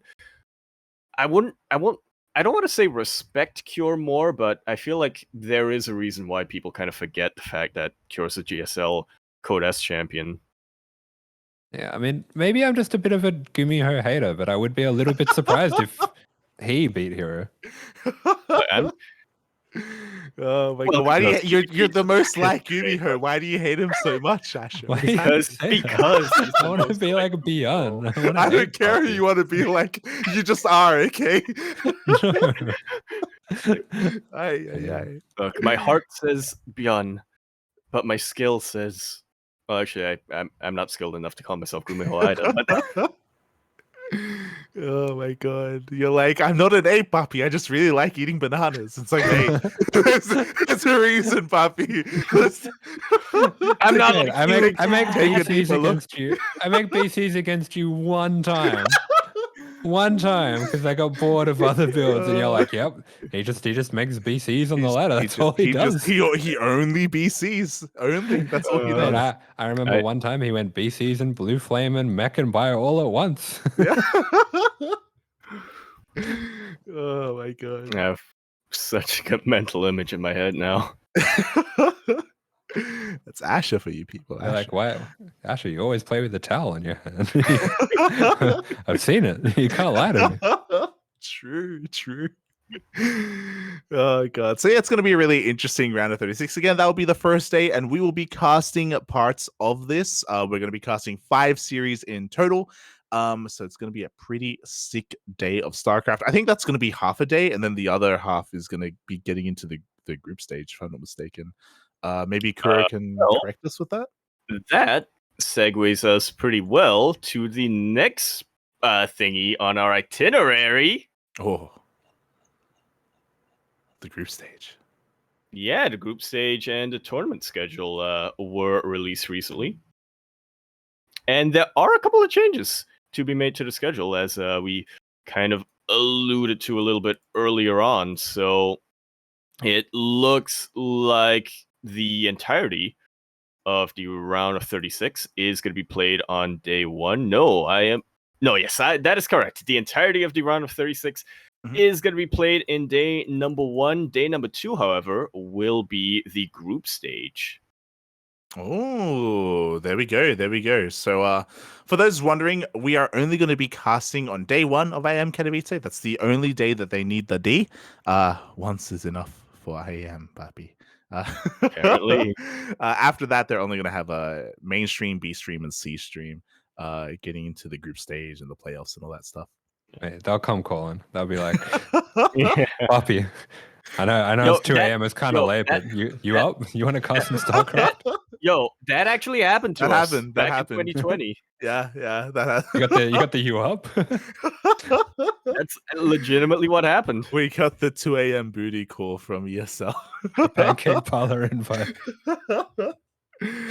Oh my god. Hopefully that doesn't happen again. We're What up do you for it. mean? You'll be We're- awake. I'll be awake. I'll be awake. Will I have We're clothes on is always the question. awake. Oh god. But yeah, so starting day 2 is going to be the group stage here, the round of 24, if I'm not mistaken. Yeah, it's round of 24. Yep. So group by group, we already got some predictions for the playoff bracket. Yeah. Group A, puppy. Group A. Oh, Clem. Oh, Oh, that's quick. I never bet against Clem, yeah. Look, I do. Oliveira is cool as well. I like Mhm. Oliveira a lot, yeah, but Olvera. Yeah, he has been practicing his Clem boy. rear naked chokehold. yes. That's how Scripts he in- beats Clem. This group's insane. It's pretty cracked. Yeah. I have actually already done my predictions for first of each group, and I believe I went with my heart and I picked Oliveira. Oh, you Oliveira Ooh. first? Yeah. You're crazy, Papa. You're crazy. I just feel like Clem's form's a little bit funny sometimes, especially in groups. Mhm. I could definitely see him losing to. I could see him losing to all of these players, to be honest. I could see Yeah. him topping as well. Mhm. But if I look at, say, Dark, I don't see Dark losing to all the players. You know what I mean? Yeah, that's fair. My head definitely says Dark is making it out first, but my heart's with Clem, man. Mm-hmm. Can't bet against my boy. Yeah, like Group A is arguably, I mean, a lot of these groups are insane, but like it's arguably Group of Death already. Yeah. Like, And then you have one more player coming in from round 36. in yeah, there. Yeah. exactly. Somebody like you know. Classic or Laser, that would just be the cherry on top. It's pretty brutal. It's really tricky as well because you've got Ragnarok in there, and the Mm. reality It is He can mess that- everything up. Yeah, he can literally beat everyone here, which is insane. Even Always though a sleeper. he's not like the most consistent player. You know, he's not the most standard player. He's Well, so weird as well. I feel like it's not even that he can beat anyone; it's that he will. He will beat will. one of them, Yeah. and he'll throw it all into disarray. Because like Yeah. he can beat Dark, True. he can beat He Nebe, he doesn't can even- beat Oliveira, he can beat Clem. Like That's actually a really good point. Ragnarok might not necessarily advance, but he can 100% prevent one of the favorite players from advancing. Yeah, he's like he can dial drag- in. Yeah, he can drag Dark or Clem down with him. Yeah, he can dial in on Clem and be like, "Man, I'm taking you out. You're going down with me." Oh god. Yeah, Ragnarok is a scary player, and because of that, I think he's gonna make it out of the group. I'm gonna end up eating my words when I say, yeah, no, Ragnarok's probably not gonna make it out. I'm gonna end up eating those when he makes it out first. He's Ragnarok's like, I'm playing this on my unranked, bro. I don't care. I'm doing the crazy stuff. And it also depends on whether or not he has a mouse pad with him. Now the question is, does anyone believe in Nebe? I think he can like make it out third if he's in form, which is the issue. But we haven't really seen much of him recently. The problem with Nebe is you mentioned recency bias earlier, and when it comes to Nebe, we only ever see him in the big tournaments, and we have big lulls in between the big tournaments. So it's like, is he good? I mean, he's always good, but is he good enough? You know, it's feel like a gamble. I feel like every time I see him, the gap is closing between. I mean, I would say Scarlet's always been up there with him, but especially with Australia, like I would say the gap between Australia and Nebe is almost non-existent these days. Yep. Yeah. I would actually argue that Australia is above Nebe at the moment, but again, that's partially because we haven't really seen a lot of Nebe. Yeah, that's the thing, right? Like, and I agree. I do think that that the kind of disparity between Nebe as the number 1 and the number 2 is getting closer and closer every time. So I do think that I don't think he's gonna make it out of the group, which is a bit of a shame. And I would love it if he does. I'd love to be wrong, but yeah. Like the only reason that if you are picking Nebe, I'm picking Nebe.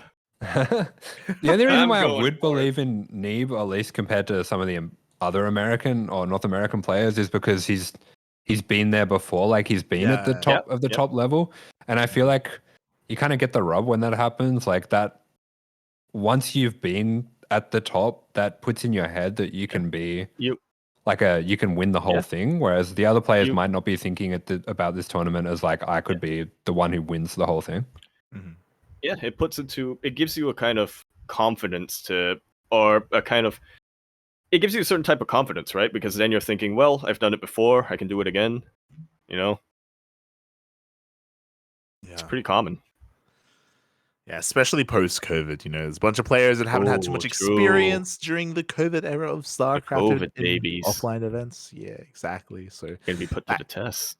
That can come into play. All right, Asher. So who's your top 3 in Group A? Who are the 3 players that make it through? Oliveira, Dark, Clem. Okay. In that order. Okay. Oh. Okay. All right. Yaku. So Asher's got the Terran sandwich with Dark snugged in between Oliveira and Clem. What do you think, Yaku? What do you think? Well, originally my picks were the exact same as Asher, but now I want to. But since none of you have any faith in him, I'm gonna say in order: Clem, Dark, Nebe. Oh, okay. Okay, balance, racial balance for Yaku. You know, one of each region as well. True. Triple crown. I think Dark first. Ooh, that's boring. Clem second. And thinking about Ragnarok, I can see it. Yeah, Ragnarok third. I think Ragnarok's. And let's not forget that there's also going to be somebody coming in from the round of 36. Yeah. I think Ragnarok's still number 3. Yeah. I'm only in terms of people coming in from the round of 36. I would say looking at top 3s, I'm only considering Cure. Yeah, same. I'm only considering Cure as well. just because everyone else is such a like big name. That's already in the round of 24. Okay. Ugh. Yeah. I could potentially see a Laser or Classic pulling an upset, but I would have to agree with you guys there. Like, it's already kind of the settled group.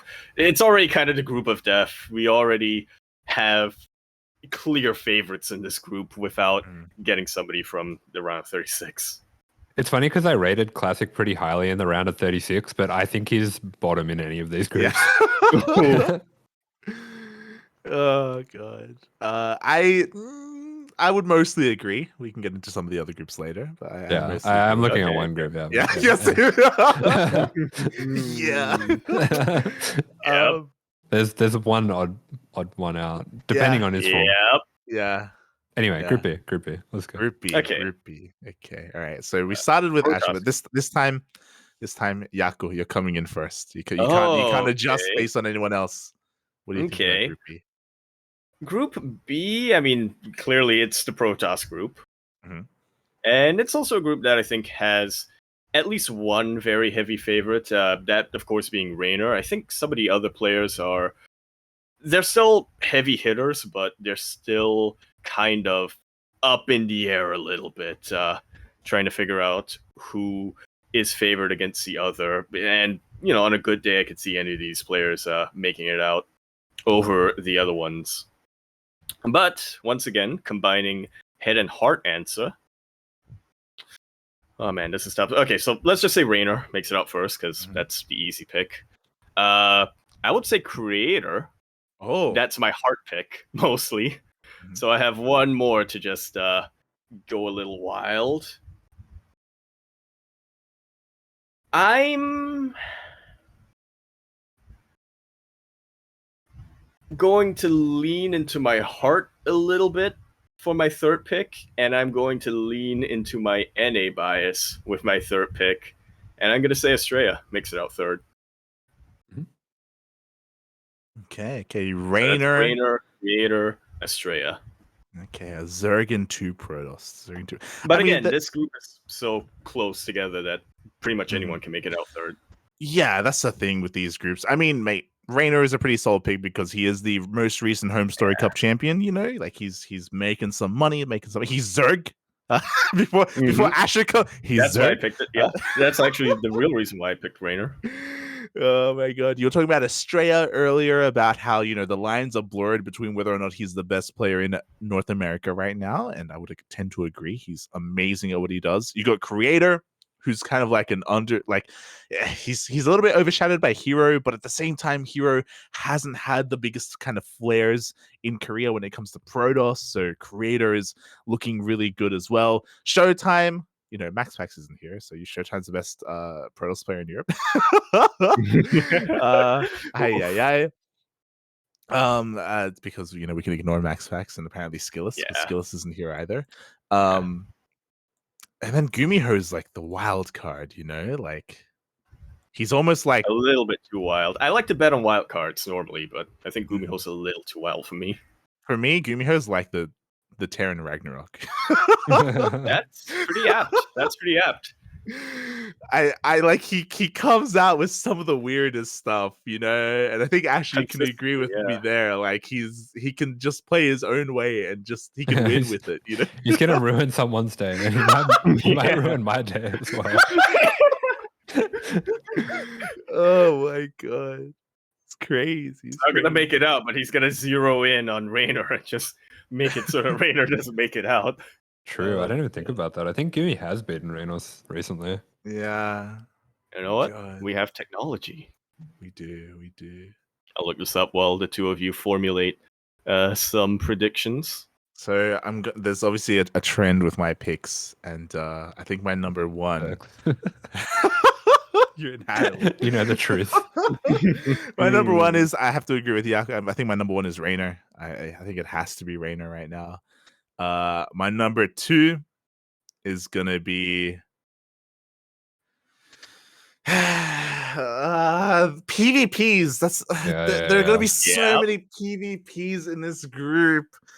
It's so difficult stylistically as well because it's a Protoss from each region, and like that in Yeah, PvP that actually Yeah. matters quite a lot. it does. They all play so differently to each other. This actually makes Group B maybe the hardest to accurately predict because Australia, Creator, and Showtime all playing against each other in round robin PvP can end up in such a.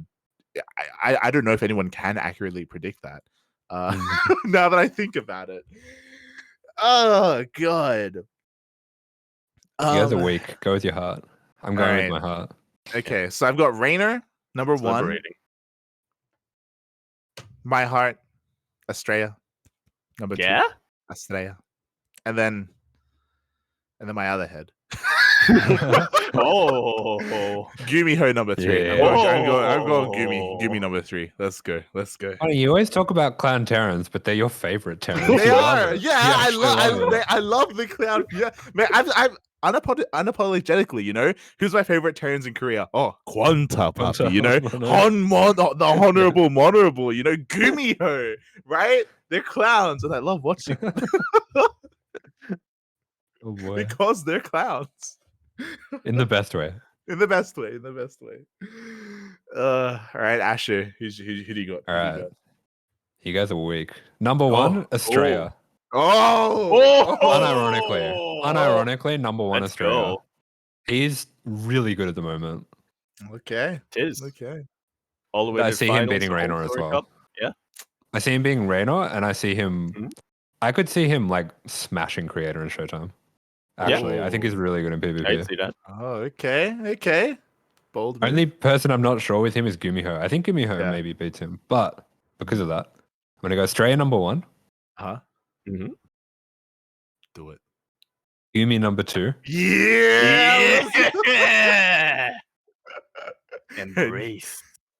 And you said you hated clownery. Gumiho, mate. Gumiho, he's coming in, pup. He's coming in. It's crazy. and I really want to put Showtime number 3. I really want to, but I think I can't really see Raynor not getting out of the group. Yeah. He just has this way in tournaments of like scraping through every stage until he eventually wins the whole Yeah. thing. Uh-huh. So I think Raynor third. Yeah. Okay. He just has this will to win. You just kind of believe that like he just can will Yeah. himself into not getting knocked out. Okay. It's So just we- in the group stage, he only uses 50% of his power. That's what he wants us to believe. Yeah. Oh god. So yeah. So in the end, I think Ash and I we picked the same different order, same players. Okay. It's again though, like for me, the Protoss is like kind of hard to pick. Like I understand where Yeah, you're coming from, where it's so Australia's close. PvP is really good, and it is really good, but it's still PvP, you know. So I don't know. It's gonna be difficult to see. Plus, you got around 36. Yeah, He what knows is the it? power of the DT. Do you remember? I think it was Knows actually against a Terran, maybe. Do you remember that game of Australia in World Team League where he was like, I think he must have been like 70 supply down, and he just dropped DTs in every base and brought it back on Cosmic Yep. Sapphire. Wait, yeah, I remember casting that. Wait, was it Cosmic? That was Smooch. Yeah, that did happen. Australia, he has come back. He knows the power of the D. I think was it me and you, Yaku? We casted Australia recently, and a very similar thing happened in the home story cup replays. Yeah, we casted Australia in, I think it was a PvP as well, Was where against Skillless, I want to say. yeah, he was down like 50 supply, and then like DTs, puppy. Yep. It was crazy.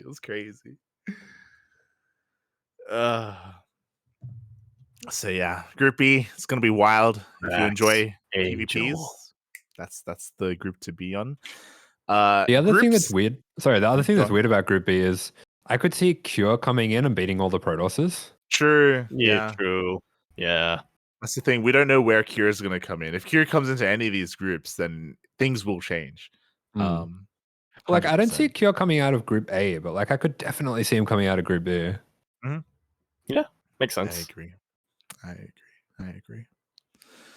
right, Group C. This is my group to start. Group C. Okay. Oh. All right. Yeah. Is that group? I have a feeling I know why. Oh Group my of god. All right, Group C. Straight up. Juanito, He's been spending too much time in the gym. Okay, look, this True. man, he doesn't know. He's forgotten how to be a nerd. All right, and That's gonna give him power.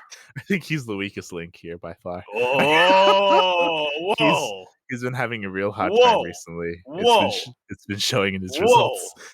Just because what you said is true doesn't mean you're right.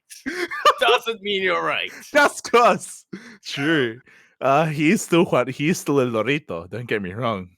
But yeah, I think he's gonna have a hard time. Oh Yeah, god. especially with all the Zerg players.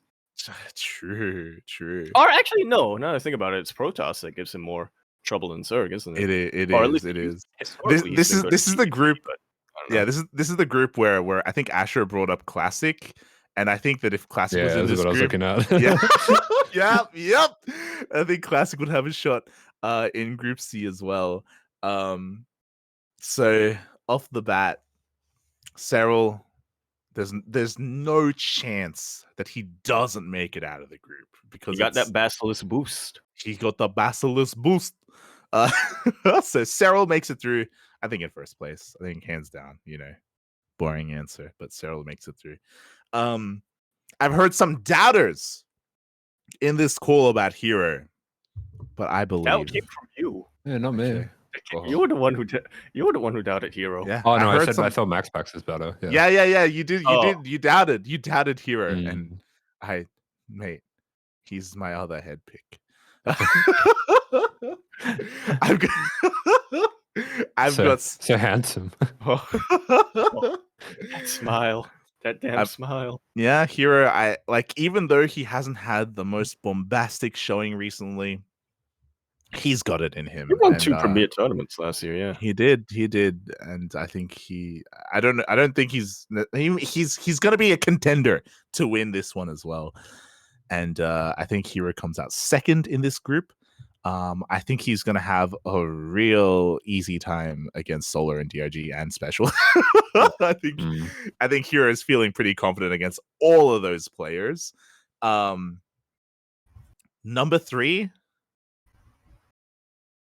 if Cure Classic get into this group, I think it's gonna be Cure Classic.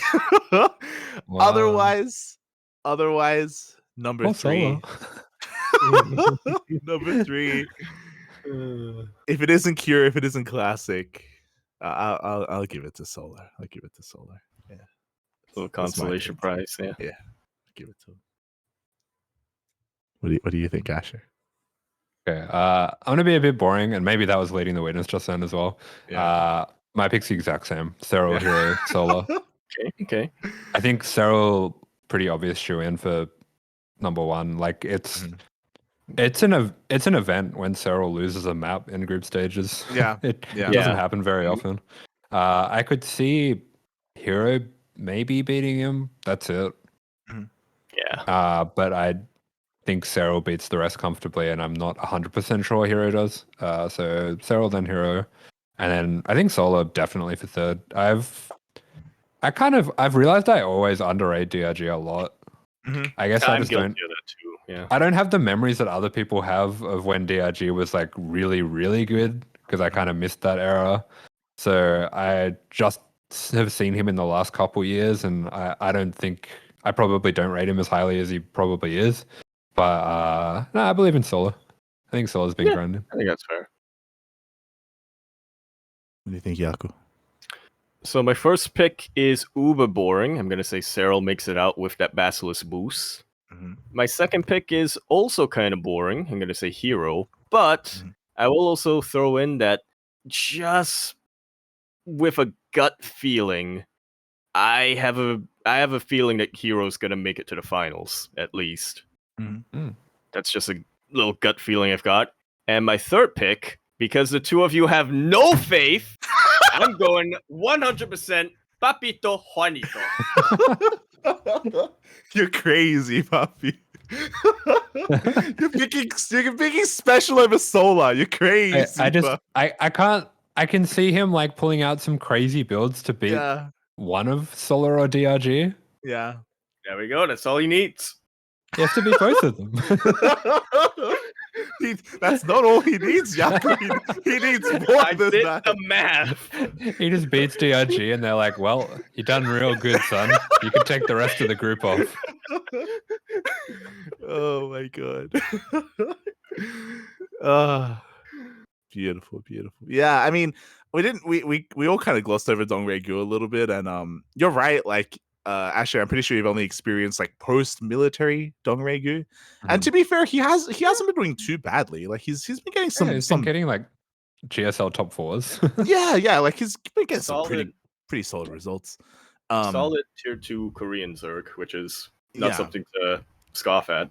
Yeah, like I think the unfortunate reality is that it does feel like there is a gap between a player like Dongregu and a player like Dark, or a player like Maru, or a player like Hero, right? So when you compare him to some of the other top players in the world, it's hard to kind of vouch for him to make it into to make it past this group stage. I do think that he has a chance in the ZVZ against Solar.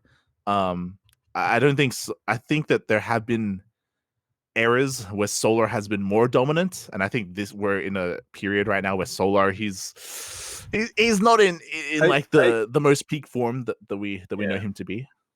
I think you and I talk about this a lot, like whenever we see Solar play, we always think of him as kind of the inconsistent player who has flashes of brilliance here and there, and those are some very, very bright flashes when he is in form, but he just can't really, for some reason, he can't really maintain that form for more than a tournament or two. Yeah, like the thing is that he's always been a really good player, but like I also still remember like the days when he would win tournaments, back in Heart of the Swarm. He would win IEMs, he would win SSLs, like he is a champion. And there were periods where he had like the best ZVP in the world. That's what he was known for having the best ZVP in the world.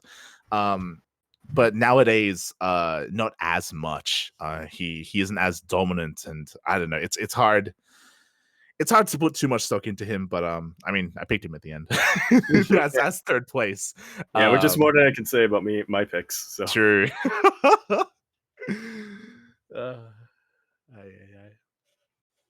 All right, that's Group C. For the most part, we have all settled and agreed on Group C.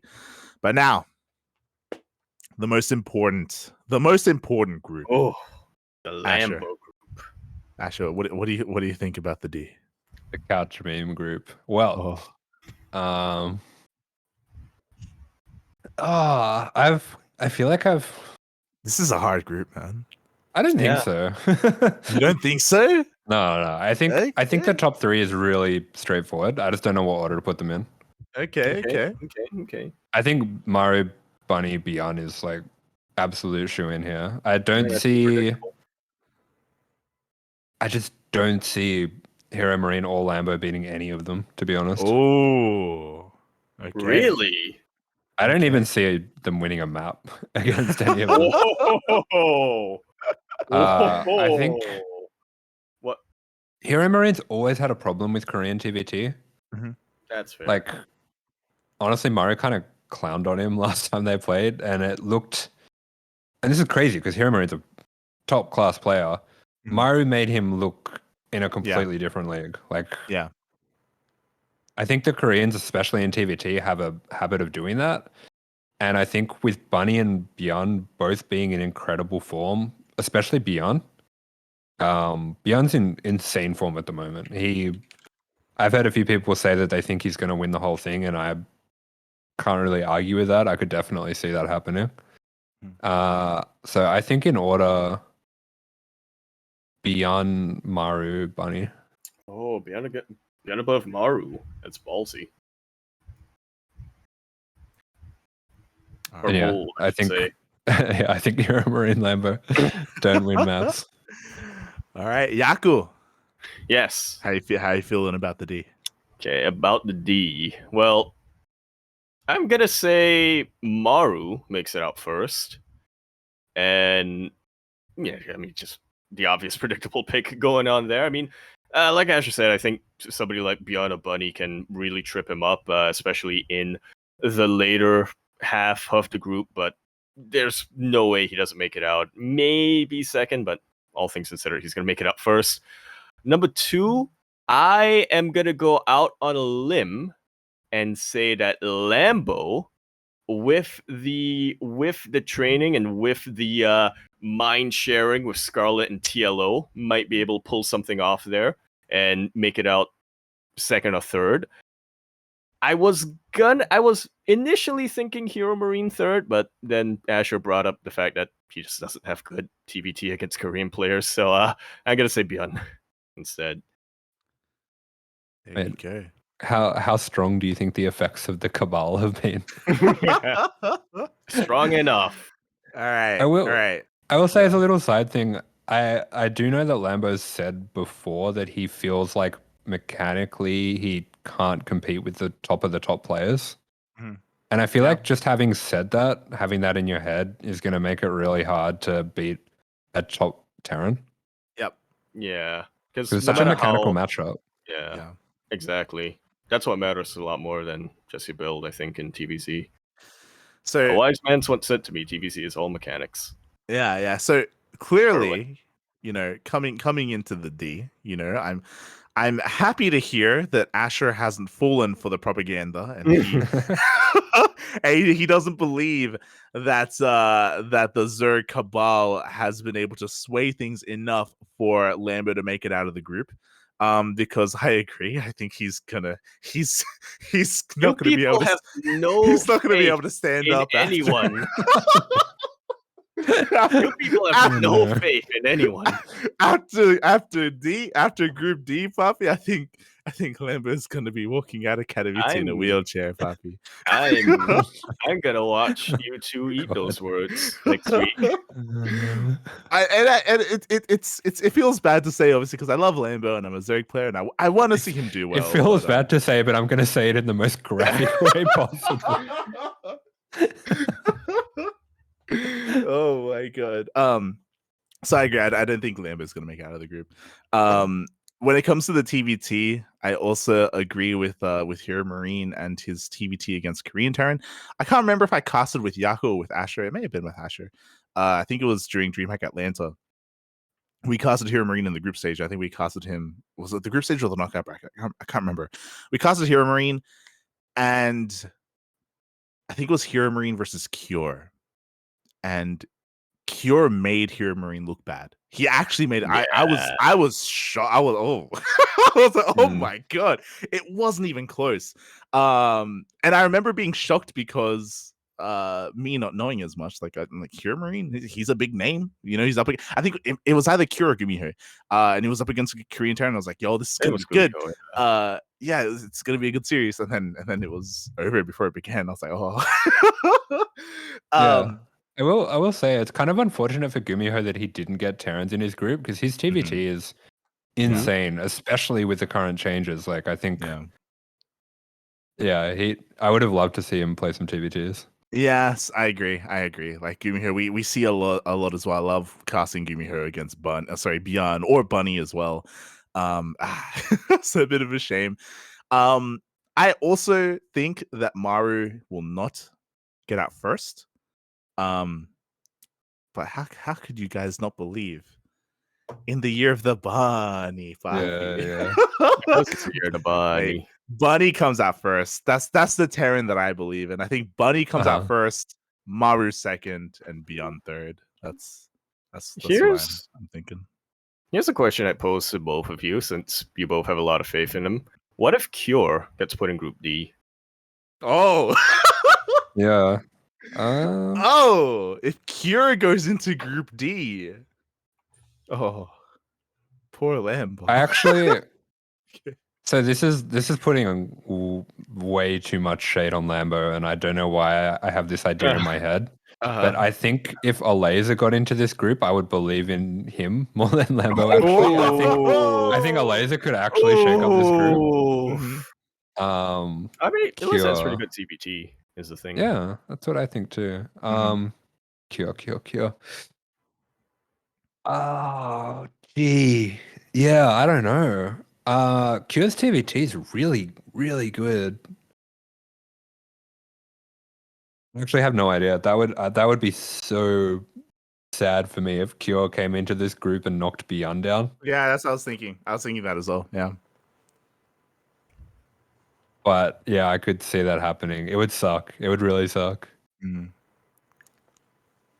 I need it to Yeah. happen so badly now. Evil. You're an animal, Yaku. You're an animal. Oh my god. So Yaku, what were your picks? Was Maru?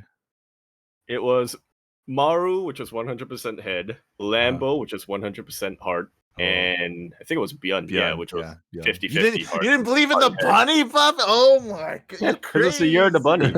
It is. Yeah. Oh my god. All right. Fair enough. Yeah, regardless, there are going to be a lot of amazing and fun groups here. Again, it's hard to say that that any players coming from the round of 32 are going to shake them up, but we kind of mentioned them, like Cure, Classic, and the Laser are players that we're going to be keeping an eye on. Depending on what group they end up in, they can definitely shake things up and maybe make it out of the group stage into the playoffs.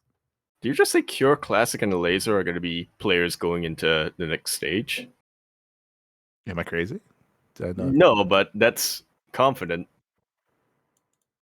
Oh, true. I mean, those are good picks, but I mean, there are one or two players who can. There are one or two players in the round Imagine of 36 that I think can take Haas out. comes out of the round of 36, beats Maru, Bunny, Beyond, and gets wrecked by go. Lambo, and Lambo comes out first. Let's go! Haas, he comes out and he doesn't just beat the Terrans, he breaks their brains. He plays Maru first. And then Lambo cleans up, Poppy. He cleans exactly. He plays Maru first round, shatters his mental, and then the next round Lambo just cleans up. Yeah. Let's go, Poppy. Let's go. Regardless, yeah, it's gonna be a lot of fun. We will not be casting the groups. The Ducklings will not be casting the group stage. We'll merely be watching, but I think we're more than happy to ruin our sleep schedules at least a little bit so we can watch live. Way ahead of you. Yeah.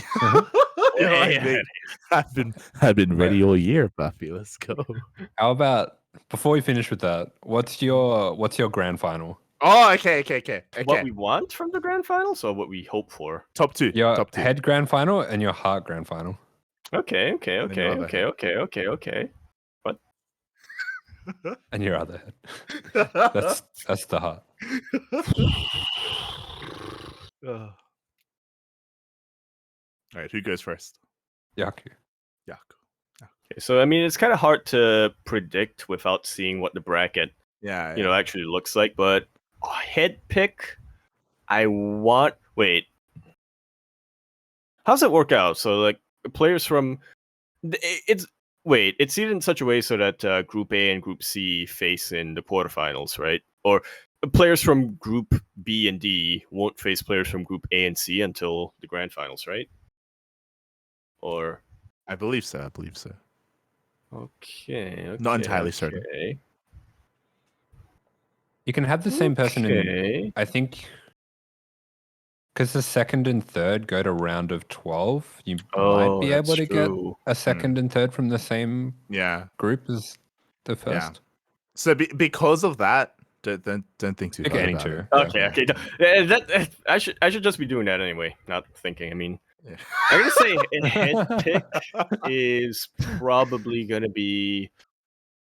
Oh man, this is tough. I'm gonna say head pick is probably Rain or Maru. Whereas heart pick, I'm gonna go with. Screw it. Heart pick. I'm going wild. I'm going Clem Creator and just not thinking at all. Whoa. I'm going Clem Creator and I'm just not thinking at all about my heart pick. Let's go. They're gonna say special. Special versus name grand final. Let's go. Oh my god. All right. So you settled on Clem Creator? On my heart pick, yeah. Your heart is Clem Creator. Your head is Rainer Maru. Ooh. Okay. Ah, God. All right. My head says not a ZVZ Grand Finals. Asher. But there is going to be a Zerg player, obviously. Is it I know Dark or 100% Cyril? who you're thinking.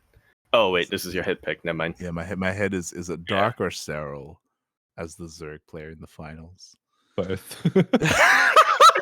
You're an animal. Is it Dark or is it Cyril? It's IEM Katowice. I think it's gonna be Cyril. I think it's gonna be Cyril in the finals, and he's not gonna go up against Clem. It's not happening. Yeah. Batman. It's not a ZVZ. Yo, if Clem faces Cyril It's got to in the be finals, Mario or Bunny, right? I was gonna say. I know you want But- to say hero. God. I think my head says Cyril and Bunny. I think Cyril and Bunny in the finals. Okay. Rematch from DreamHack. Yeah. Is that a rematch? Okay. Yeah. Semifinals. Semifinal. Cyril, Yeah, Bunny. true. Yeah. I had some great games. Oh, that was my head. All right. Oh yeah. Okay. Don't think what- at all about your heart. Now you ask me, who do I want? All right. Who do I long for? In the finals. The problem is that we already had it. Like, I'm so tempted to say Hero versus Bunny. I'm so tempted. That was pretty sick finals. We've already had it though. True. You don't need the rematch. Yeah, do I want to? Bunny Do I needs want the something rematch, different? but we don't. So head is Cyril Bunny. Heart is. Yeah, I'll just say Hero Bunny. Hero Bunny. Let's go. Okay. Mm. CJ boys. Yeah, XCJ boys. Asher. Who is it? All right. So first I was thinking Dark Beyond, and then I'm not going to go with that just because I've seen that in ESL Cup finals a billion Sure. times, and I just don't want it. Yeah, this is your hit pick. All right, head finals.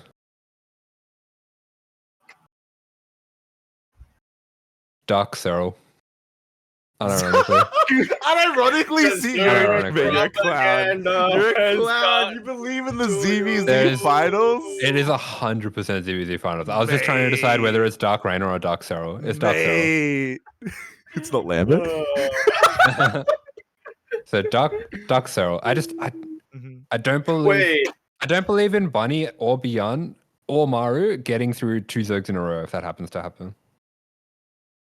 Man, you don't think Hero can knock one of them out for them? I think so.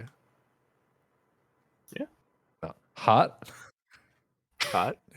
Are you gonna go head ZVZ finals, Heart TBT finals? Heart. Australia Beyond. Australia Beyond. Oh, rematch. Crazy. That Australia would be Beyond pretty sick. Hype.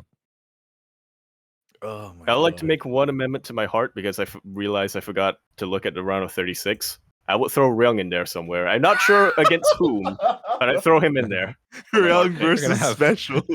Gumiho grand final. Let's go. Let's go. Oh my God. That'd be pretty hype, man. That'd be pretty hype. Unironically, that would just Oh. nobody would have a brain by the end of that finals. Oh my God.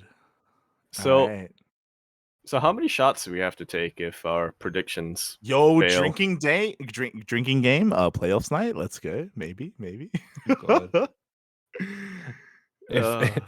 If it's a ZVC final, I'm drinking the whole bottle. Drink the whole That's bottle. That's not even bruv. part of the game. You're just Drink gonna it. do it. Knock yourself out. Let's go. Man, I'm going for the cleaners after that. We're getting the bleach out. When is the final? Sunday? I think the 12th. Am I wrong? Is it the 12th of Feb? Yeah, the 12th. I mean, technically, it cuts into the 14th for us, or the 13th for us. 13th, Sorry, yeah. but It'll be, so it'll be Sunday for the most yeah. part for us. Dark vs. Cyril will be at I got 7:30 class on next the day. Sunday. Okay. Dark versus. You're an actual animal, Ash. You're an animal. You believe in the ZVZ finals. I can't. I mean, I understand where you're coming from. Okay, you're coming from a place of hurt. You know, you're, Honestly, if the Zergs want to win, the they map just have pool to. is the map pool is the red carpet. It's like they just have to want it. You know, they just have It's to want your it. tournament to lose. Zerg it's the players. Beauty and the Beast thing. They just lay it Yeah. out. All the Yeah. different maps are the different Beauty and the Beast? guys from in Beauty and the Beast, and they're like, "Be our guest, be our guest." Oh, okay. Like Lambo, you just have to want it. You just have to just want it. That's all you gotta do. It's just a mental block at this point. That's the only thing that makes sense. You should know the maps. He picked them. Shaking my head. Oh my god. Yeah, I mean, we'll see. We'll see. Our predictions are locked in, and we'll see who has to eat their words or who doesn't. Who has to drink? Who has to drink? Who are we going to see in the next podcast, and who's going to be gone? Oh god. But yeah, some solid predictions there. Let's cut it to production. You know, for the very end here. Oh, true. Kuro, what do you want to see? What do you want to Your see? hip picks and your heart picks. Yeah, for the We for won't the grand finals. force you to do all of the predictions. For but the yeah, finals. Just for the grand finals. Grand finals. You surprised me with that. I was not making any predictions. You got to hear our banter and our rationale. A little bit of it. There wasn't much rationale. Our logic. Yes. Hey, I can go into the rationale of mine if you want. I could talk about that for a the while. maps, the You're patch, like, the brain. See, I don't It have all just- all this like strategy planned out like Asher does with all of these like maps, balance changes, there's and no- everything. So I'm no, just there's like no looking at the strategy list of in players. I'm like, yeah. huh. It's flawed logic, buddy. Don't worry about it. I think I can see Cyril in the final. I think that can happen. Okay. And this is your hit pick? Yeah, I think so. But who Okay. he would meet in the final? I feel like it's a bit more up in the air. Because there are a few good picks, but I'm not sure like who's gonna show up on the day, you know? Mhm. No, I think I would actually agree that it could be Cyril Dark. I actually think it could be Let's Cyril go. Dark. Oh, she's backing the Zerg cabal. Okay. The I'm not saying initiators here. that's what would happen. Okay. Like it's not like 100% pick because, as I said, like there are a lot of good picks. You gotta Like lock it down. maybe Bunny will show up on the day. Like he got to the finals once. Mm. Maybe he can beat them all. Like on this day specifically. So like, I feel like a lot is up in the air. Like a lot of these players have good chances. You're thinking too hard. You just gotta pick something and lock it down. You just Yeah, I double had down Cyril on Dark. it. What about the hard pick? Your animals, Poppy. Your animals. The hearts. What does the heart say? What does the heart want? That's the hut. that's a hard one. Yeah. I mean, obviously there is this. I have to say hero as a mod for hero. I have to say Obviously, hero. yeah. Who would be in the final though? Like that's the thing. I would want a hero bunny final, but it would be a repeat. So it's like yeah. Yeah. The repeat Yeah. doesn't feel good. What about Hero Oliveira? Beyond. What if Oliveira went to the final? Yes. Oliveira. Let's go. Oh. I was thinking about it for my hard pick as well. That would be interesting because he's like he's getting there, but like still he still would be considered kind of a dark horse, right? In a way. So I think that would be the interesting one. Okay, we're all locked in. We'll come up with after the verdict. After Katowice, we'll come up with something that the loser has to do. The person that was the most off. We're I'm gonna not find out taking there's no part. Zerg in the Calculate finals. Yeah, I don't know. We'll come up with something. Mate, also if there's what- no Zerg in the finals, I'll do whatever you want. We'll be celebrating. It'll be a party. I'll do something crazy, Poppy. Oh god. I'm gonna fly up to Sydney, Poppy. We're gonna Let's do Oh god, it's gonna be great. It's gonna be great. So yeah. I mean, regardless, it's gonna be a great tournament. I'm sure a lot of great matches as well. You know, there's a new map pool, there's a new patch. So everyone, be sure to be there. I'm sure we're going to be seeing the tournament schedule on the screen. We were touching on it, but it does start on February the 8th, and it goes every single day, the 8th into the 9th, 10th, 11th, and 12th, all the way until Sunday. So a full week full of StarCraft. Oh. We will most likely not be casting too much on our channel during this period. We're going to be focusing on IEM Katowice. Obviously, we're going to be casting on the first day of IEM. But outside of that, we're probably just going to be chilling and enjoying the rest of the week, the rest of the StarCraft. I've got something like that. Go for it. If the grand finals doesn't have a Zerg, I will eat an ice cream and Vegemite sandwich next time we do a PondCast. Oh! Clip that. What even is an ice cream and Vegemite sandwich? Yep. What is that? I'm going to put ice cream and Vegemite on a sandwich and I'm going to eat it. Yeah. What kind of ice cream? What kind of ice cream are we talking? And we can add a sauce. We can put like, I don't know, Ooh, something maybe not barbecue as sauce, barbecue Yeah, sauce, barbecue sauce. Why not? sauce. Why not? hoisin sauce. I'm trying to think of something that won't make me actually throw up. Yeah. Oh my god. The problem is that none of us, not all of us, predicted at least one Zerg in the finals. That's the thing. Wait, what did I predict? Right. Okay, I remember now. Oh my god. So, yeah. Okay, all right, Asher. All right, yeah. Right. Don't pull a no regret. also Okay, no hashtag broken promises. If it happens, know. you gotta. It's happening. You It's gotta happening. commit. Yeah. Get it inside. That's where I found out he actually already made one. Yeah, I'm Sorry, eating one this right is now. Joke's on you. I eat it every week, Papi. I want it, Papi. I want it. Oh my god. So we do have the schedule, and the last thing, of course, is the tram. Is it the tram? True. Yes, that's on our itinerary. Kuro, take it away as our Polish. Actually, I'm pointing the right way. This was just like as a fun fact. Okay, I was just gonna say as a local to the general area of Katowice, I can say that there has been a lot of banners like everywhere for IEM. It is all over Katowice, so I can tell you that much. But also something a bit more unusual is that one of the trams in Katowice is actually painted with the IEM logos as well. It is not a train, as the tweet says. This is actually a tram, which goes like on the streets. I believe the difference between a train and a tram are the tracks. But anyway, Yep. yeah. This is going Trams like are in like- the center of Katowice. It's just going around. Like it's just one of the Yeah. regular lines.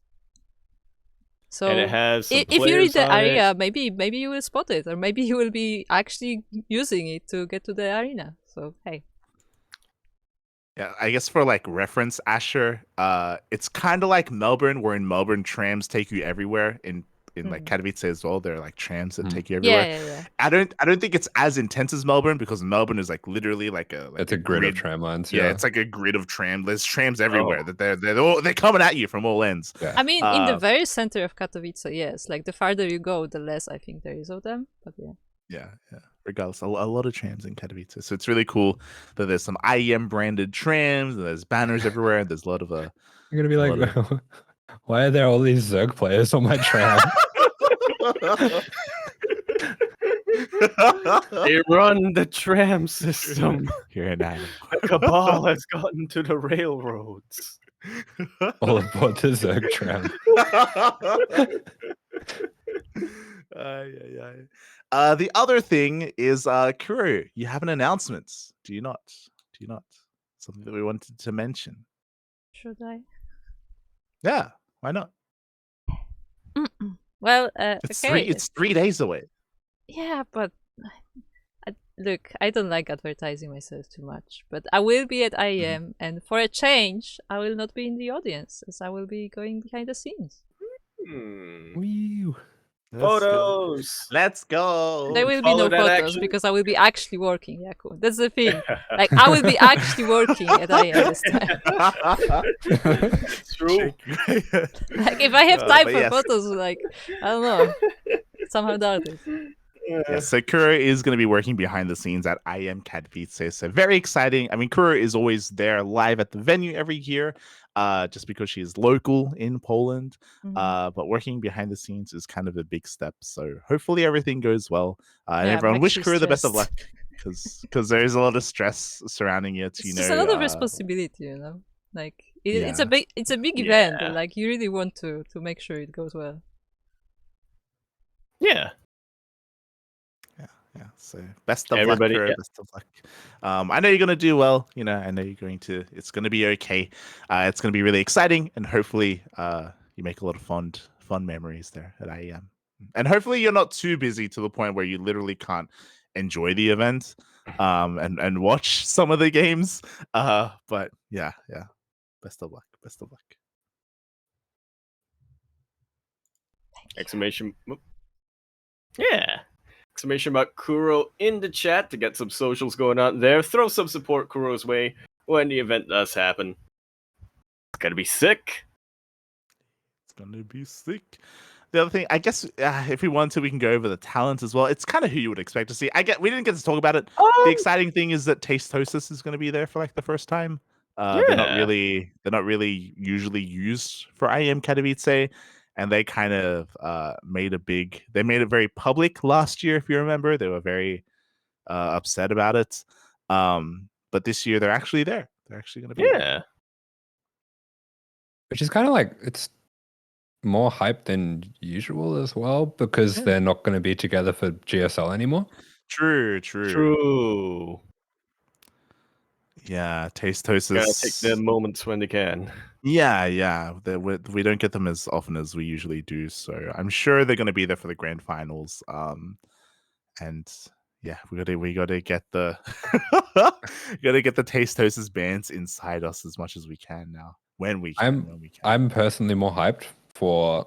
I think it's already been announced the pairing for the side streams, and Katz and Diego are going to be doing one of the side streams together. Yeah, that's gonna be sick. I think That's that's what gonna be I'm a really hyped for, cool yeah.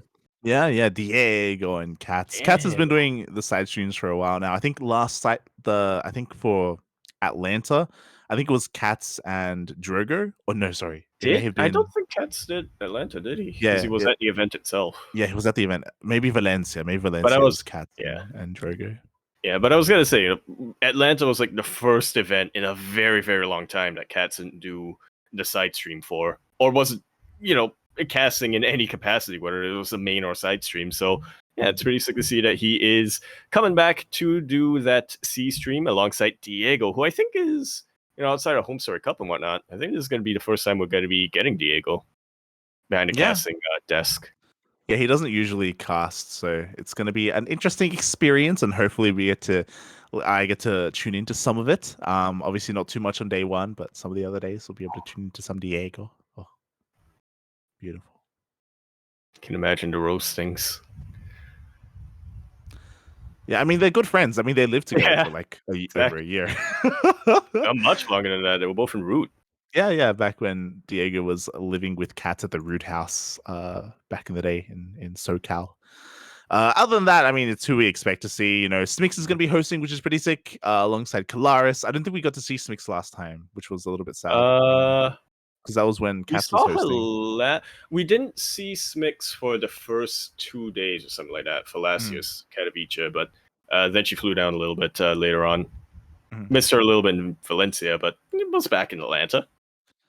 Yeah. I don't think we're missing many people. I guess any notable casters that we're not going to be seeing. I guess the Muslim has been a little bit more regular recently. And yeah, that was one that had a bit of controversy about it. I think they felt that he's more of an Age of Empires person now, which is true, but at the same time, I feel like he's such a good caster. Like, why not have him cast?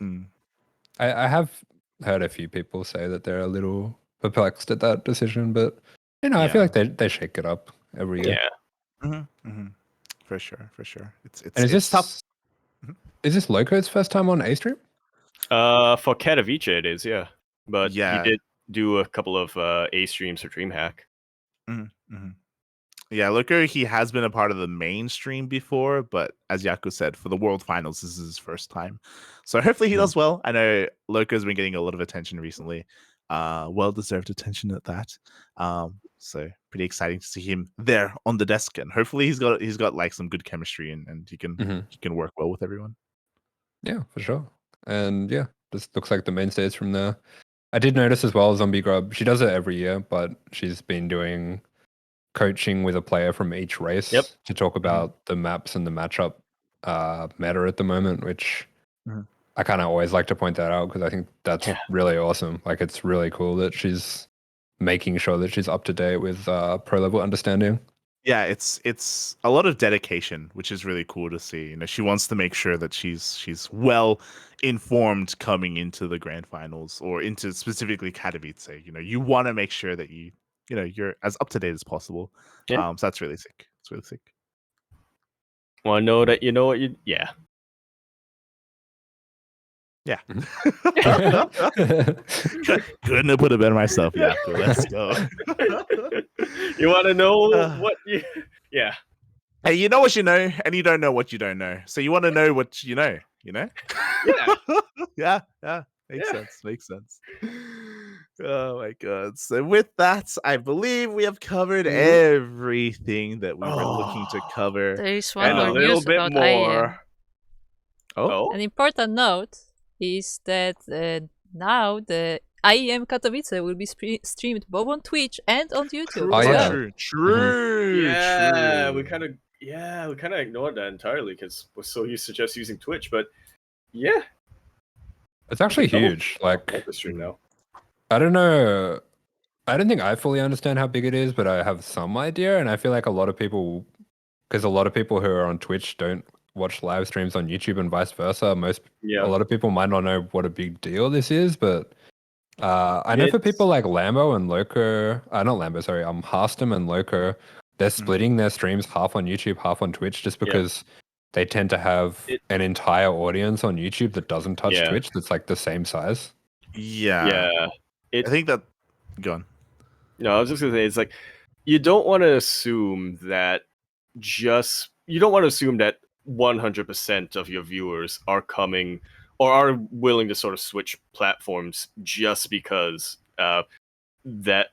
somebody is streaming on that platform. Like you said, there's and the audience on YouTube and the audience on Twitch are roughly the same size, but it's like 50% dedicated viewers who will always watch like Harstem or Loco, and no matter which platform they're streaming on. But the other 50% are just like, I don't want to say they're more casual, but they're just, I guess, people who are so used to Twitch or YouTube or vice versa that they just don't feel like it's worth it trying to navigate a new kind of streaming platform. Yeah, which again, I don't really understand because it's pretty easy, but it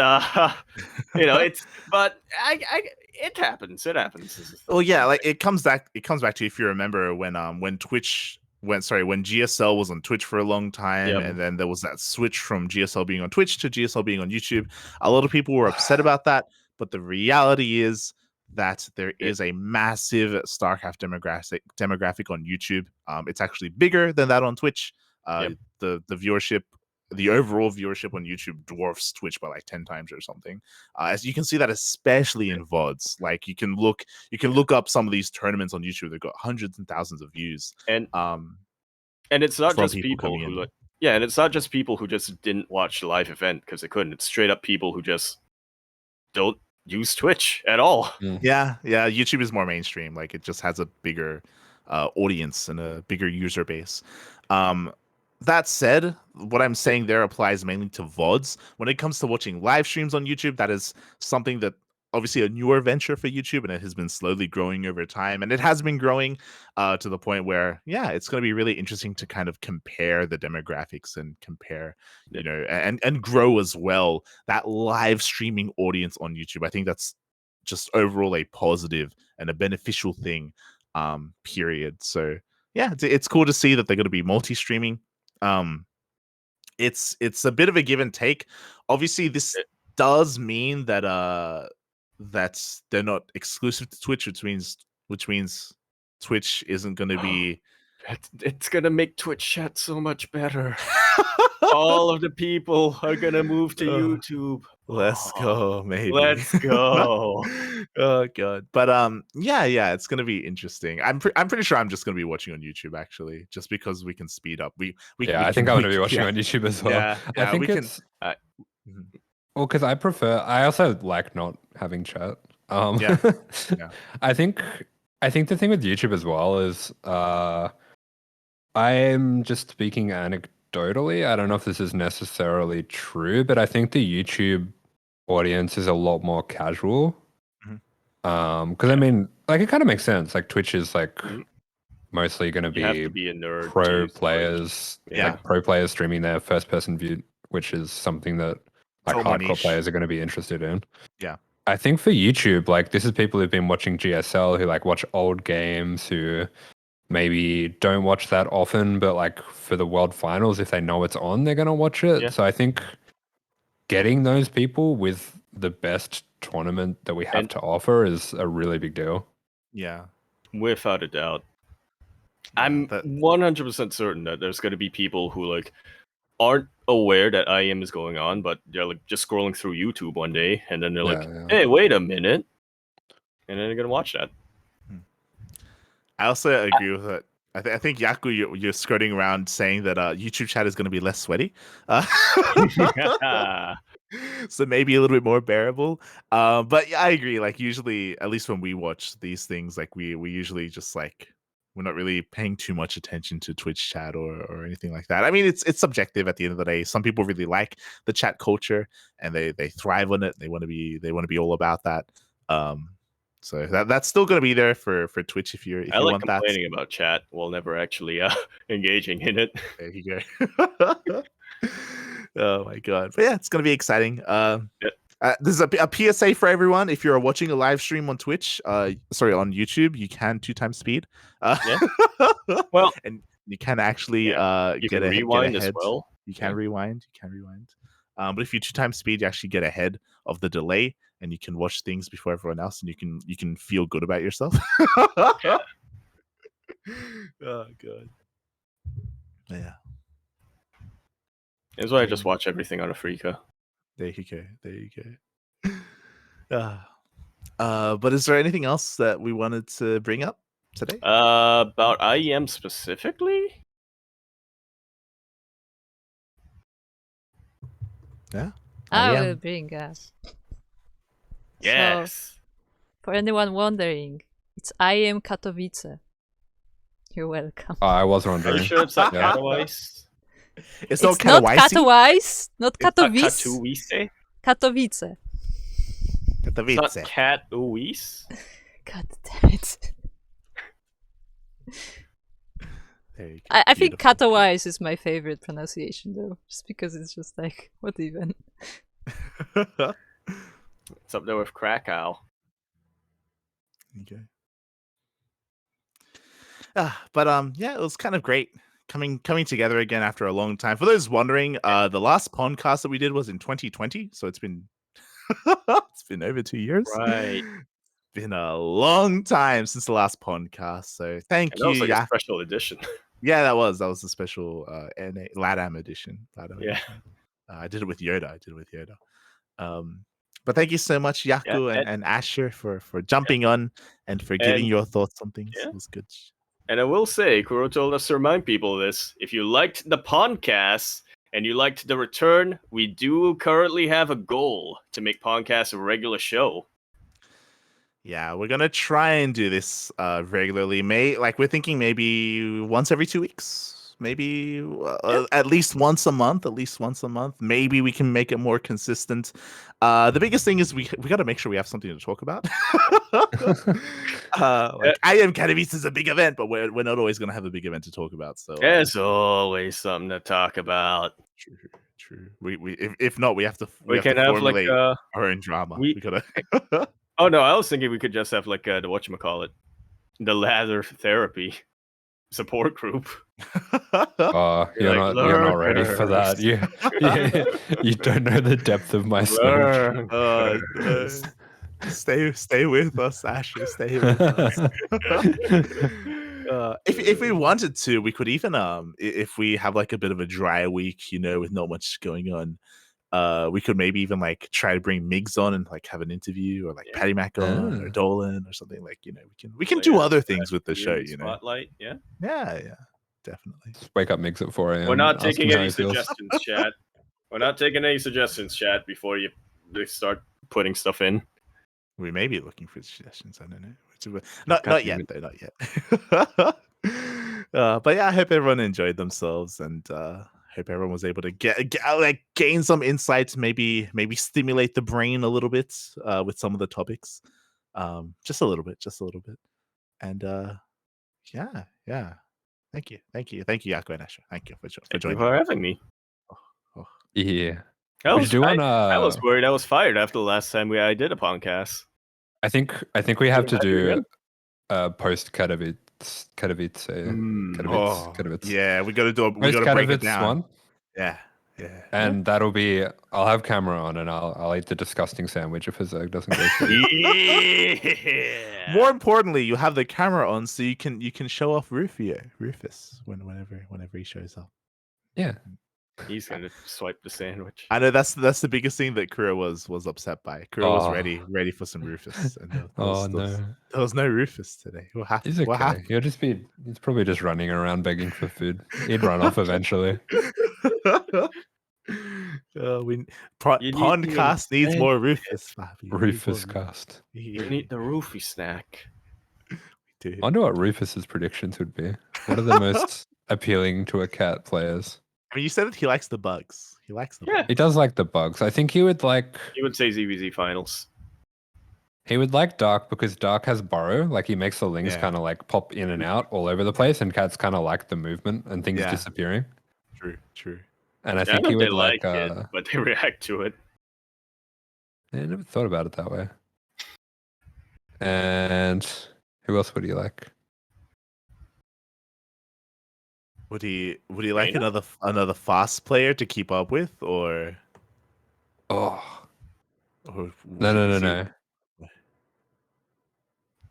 He would like. How do I do this without the shade? Is he lazy? Does he want someone to come to? Yeah, he wants feed someone. him? He wants someone slow so that they don't wake him up when he's sleeping on their lap. We'll go with just because he's the oldest, not because he's the slowest. We'll go with DRG. Oof. There we go. There's my shade. Smurge, puppy, smurge. Be nice and comfortable on the lap. The tank commander. Beautiful. Okay. I'm glad we got the very important review. Hey, he's not even that old. Why do people say he's old? He's not that old at all. I thought he was like 40. What kind of shade are you throwing around, Puppy? He's a young man. Oh my god. He's esports old. He's esports old. Yeah, I guess that's esports old. That's unfortunate. That's not old at all. Shaking my head. Never mind. Let's forget about that. Asher, we're old, Puppy.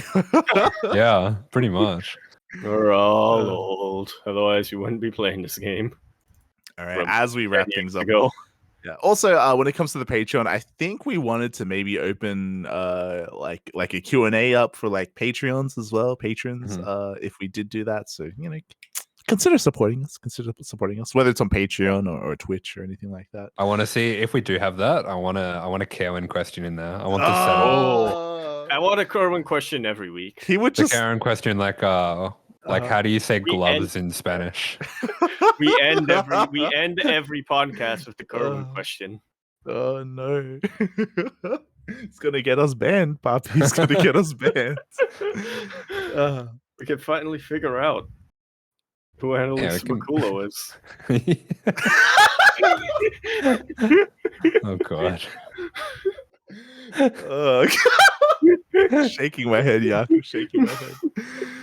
With that, thank you so much, everyone, for watching the return of the PondCast. And speaking of the return, Yaku.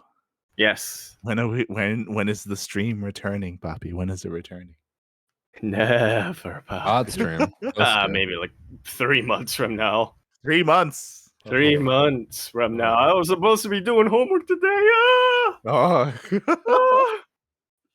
That's on us, I'll puppy. do it That's on us. tomorrow. It's fine. If I Yes. ever do come back in 3 months, it'll be over at twitch.tv/Yakuzaku1 and figure out what I'm doing. That's actually a lie. I never post, but twitter.com at EmporeYakuzaku. Maybe you'll find out what's going on if I remember to do that. Exclamation mark, or if you can figure it out. Exclamation mark Discord in the chat. I'm there. Light is there. Asher is there. Kuro is there. Everyone's there, mate, because that's a CranKy Ducklings Discord channel. It's probably the easiest place to find me. I will say the art stream is probably one of the best streams I've seen in a while. That's the most unhinged thing I've ever seen, but it was fantastic. It's Oh, you haven't It's- seen the 2021. the I'm just annual like, oh, Yaku this- art stream. I'm like, this happens in your head. That must be a fun place to be. If you want a glimpse into the mind of Yaku, then I recommend checking out his VODs. It's for really his good. art Yeah, streams. you should definitely Yeah. watch the VOD. Actually, really good. Oh my god. A glimpse into the mind of Yaku. This is what But brought us the quotes. there you go. It's true. It's true. The quotes do exist. Speaking of getting into the mind, Asher. Are we still smirging, Bappy? Yeah, I don't know if I want to stream StarCraft, but I might find But something you're else gonna- to stream. But you're casting something soon, aren't you? Oh yeah, oh yeah. I forgot about that. Go ahead. Yeah, if So we it's want good. some more Asher, bro, your stream is actually going to be live tomorrow, whether you like it or Yeah, not. yeah. Maybe I'll do more of that kind of thing. I could be down with just like doing some variety games and maybe casting some games just for fun. Mhm. So in math, 5, 12, 17 and a half hours. Good luck working that one out. I will be casting a grudge match between 2 Australian players from the community. A pro Terran playing as Zerg and a pro Zerg playing as Protoss. Mhm. They'll be playing a best of 9, Oh, and there is $200 on the line. that's 400 if it's a clean sweep. Oh, they got a bit out of hand, but it's gonna be a really fun best of 9. Probably a little bit of in-jogs here and there, but it's gonna be really good quality games. They're really evenly matched players, and we are planning. I'm planning to cast it with Pez, who's a pro Protoss player in the region, and planning also to maybe pull them into a Discord call during some of the games and have a bit of banter, ask them how they're going, maybe try to distract them a bit during the games. It should be fun. I love it. I love it. Taking a little bit of inspiration from the Brovios show matches. Yeah. A little bit. Where I highly recommend checking out those VODs as well, where they would pause mid game just to ask the players what's going on. Yeah, I mean, if you want some required viewing to find out who is who here, the Pez vs Chappie show match is probably a good place to look. It's amazing. Yep. Oh god. But yeah, for those wondering, it is Chappie versus Azure. So if you're familiar with the Oceanic scene, you should be familiar with those players. They are amazing at what they do, and it's going to be a great time. Nothing too serious, mainly banter. It is off racing, of course. But I guess the players themselves are going to be taking it very seriously. There's been a lot of trash talk. There's been a lot of trash talk leading up. And they've hit each other on ladder a few times, and it's gone great. Azure won a couple, and then Chappie won the most recent one after a bit of practice. So there's a lot of trash talk, a lot on the line, a lot of ego on the line. Let's go. So make sure you tune into that. We're probably going to be posting about it on our Discord and also retweet or tweeting about it if Ashley doesn't tweet. Ashley, you better tweet. Then we'll retweet. Oh god! So If not, check then out. we'll have to do it for you. There you go. Check out AsherBro on Twitch for that lovely show match. And if you want to tune into some light VIP, I haven't been streaming recently, but I should. I've just been very lazy about it. It's a different kind of smudge that I'm experiencing. I don't think. Okay, I'm gonna call you out right now. All right, go for I it, don't think go it's for smudge. I think you're just addicted to RuneScape. Maybe, You've disappeared. maybe I don't know. Like even before that, like I don't like. I need motivation. Yeah, no, they're not very motivating maps. They're not. Yeah, You have to play pretty long, boring games on them. yeah. This is Like player. I had a ladder stream a couple of days ago, and I think my stream was like 3 hours, and I played like 5 games. Yeah. like Yeah. I was so drained. And I looked at my match history. I'm like, I barely played anything, but the stream was long. Like, oh my god. It doesn't help that I don't cheese, and that like my playstyle doesn't help with it. But You know what to do.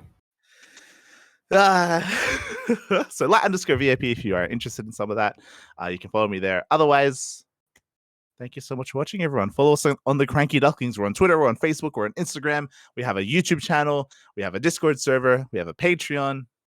Follow us, all things CranKy Ducklings. Shout out to Kuro for handling the production today and for trying to make sense of everything that we've been talking about. And with that, Yaku and Asher, do you have anything you want to say before we head off? And of course, we are going to reconvene here after IEM to go over all the results and all the games. We'll do so. Oh, Oh, to debrief. yes. Okay. If I'll give you my customary wisdom. Oh, The only thing required to make something a sandwich is that it's between 2 pieces of bread. That's facts. So, doesn't even really have to be food. Do with that information as you will. That's facts. what? You can make a North sandwich. What? Has to be between 2 pieces of bread. There's no rules. Wait. That's No, facts. no, You hold make a on. North What- sandwich. What about an ice cream sandwich? Ice cream sandwiches don't have bread. What? Yeah, they Yes, do. they do. Yeah, they do. No, they don't. No, Yeah, they that's do. how this is going Oh wait, down. you're thinking of the. You're thinking Oh, of the. That's a cookie. Like, That's an block ice cream one. cookie. Yeah. But it's Yeah. called an ice cream Yeah. sandwich. But that's a cookie. Yeah, but it's called an ice cream sandwich. Oh, no, stop poking holes in my thing. Look, but it's both. It's both carbs. Yeah, both carbs. Look, I just want to see. I'm about Asher to make a lat sandwich. I just want to see him put something in his mouth, Poppy. That's all I want to see. Thanks for watching, everyone. Thanks for watching. Thanks for the support. We'll see you guys next time. Bye. Bye bye. Bella.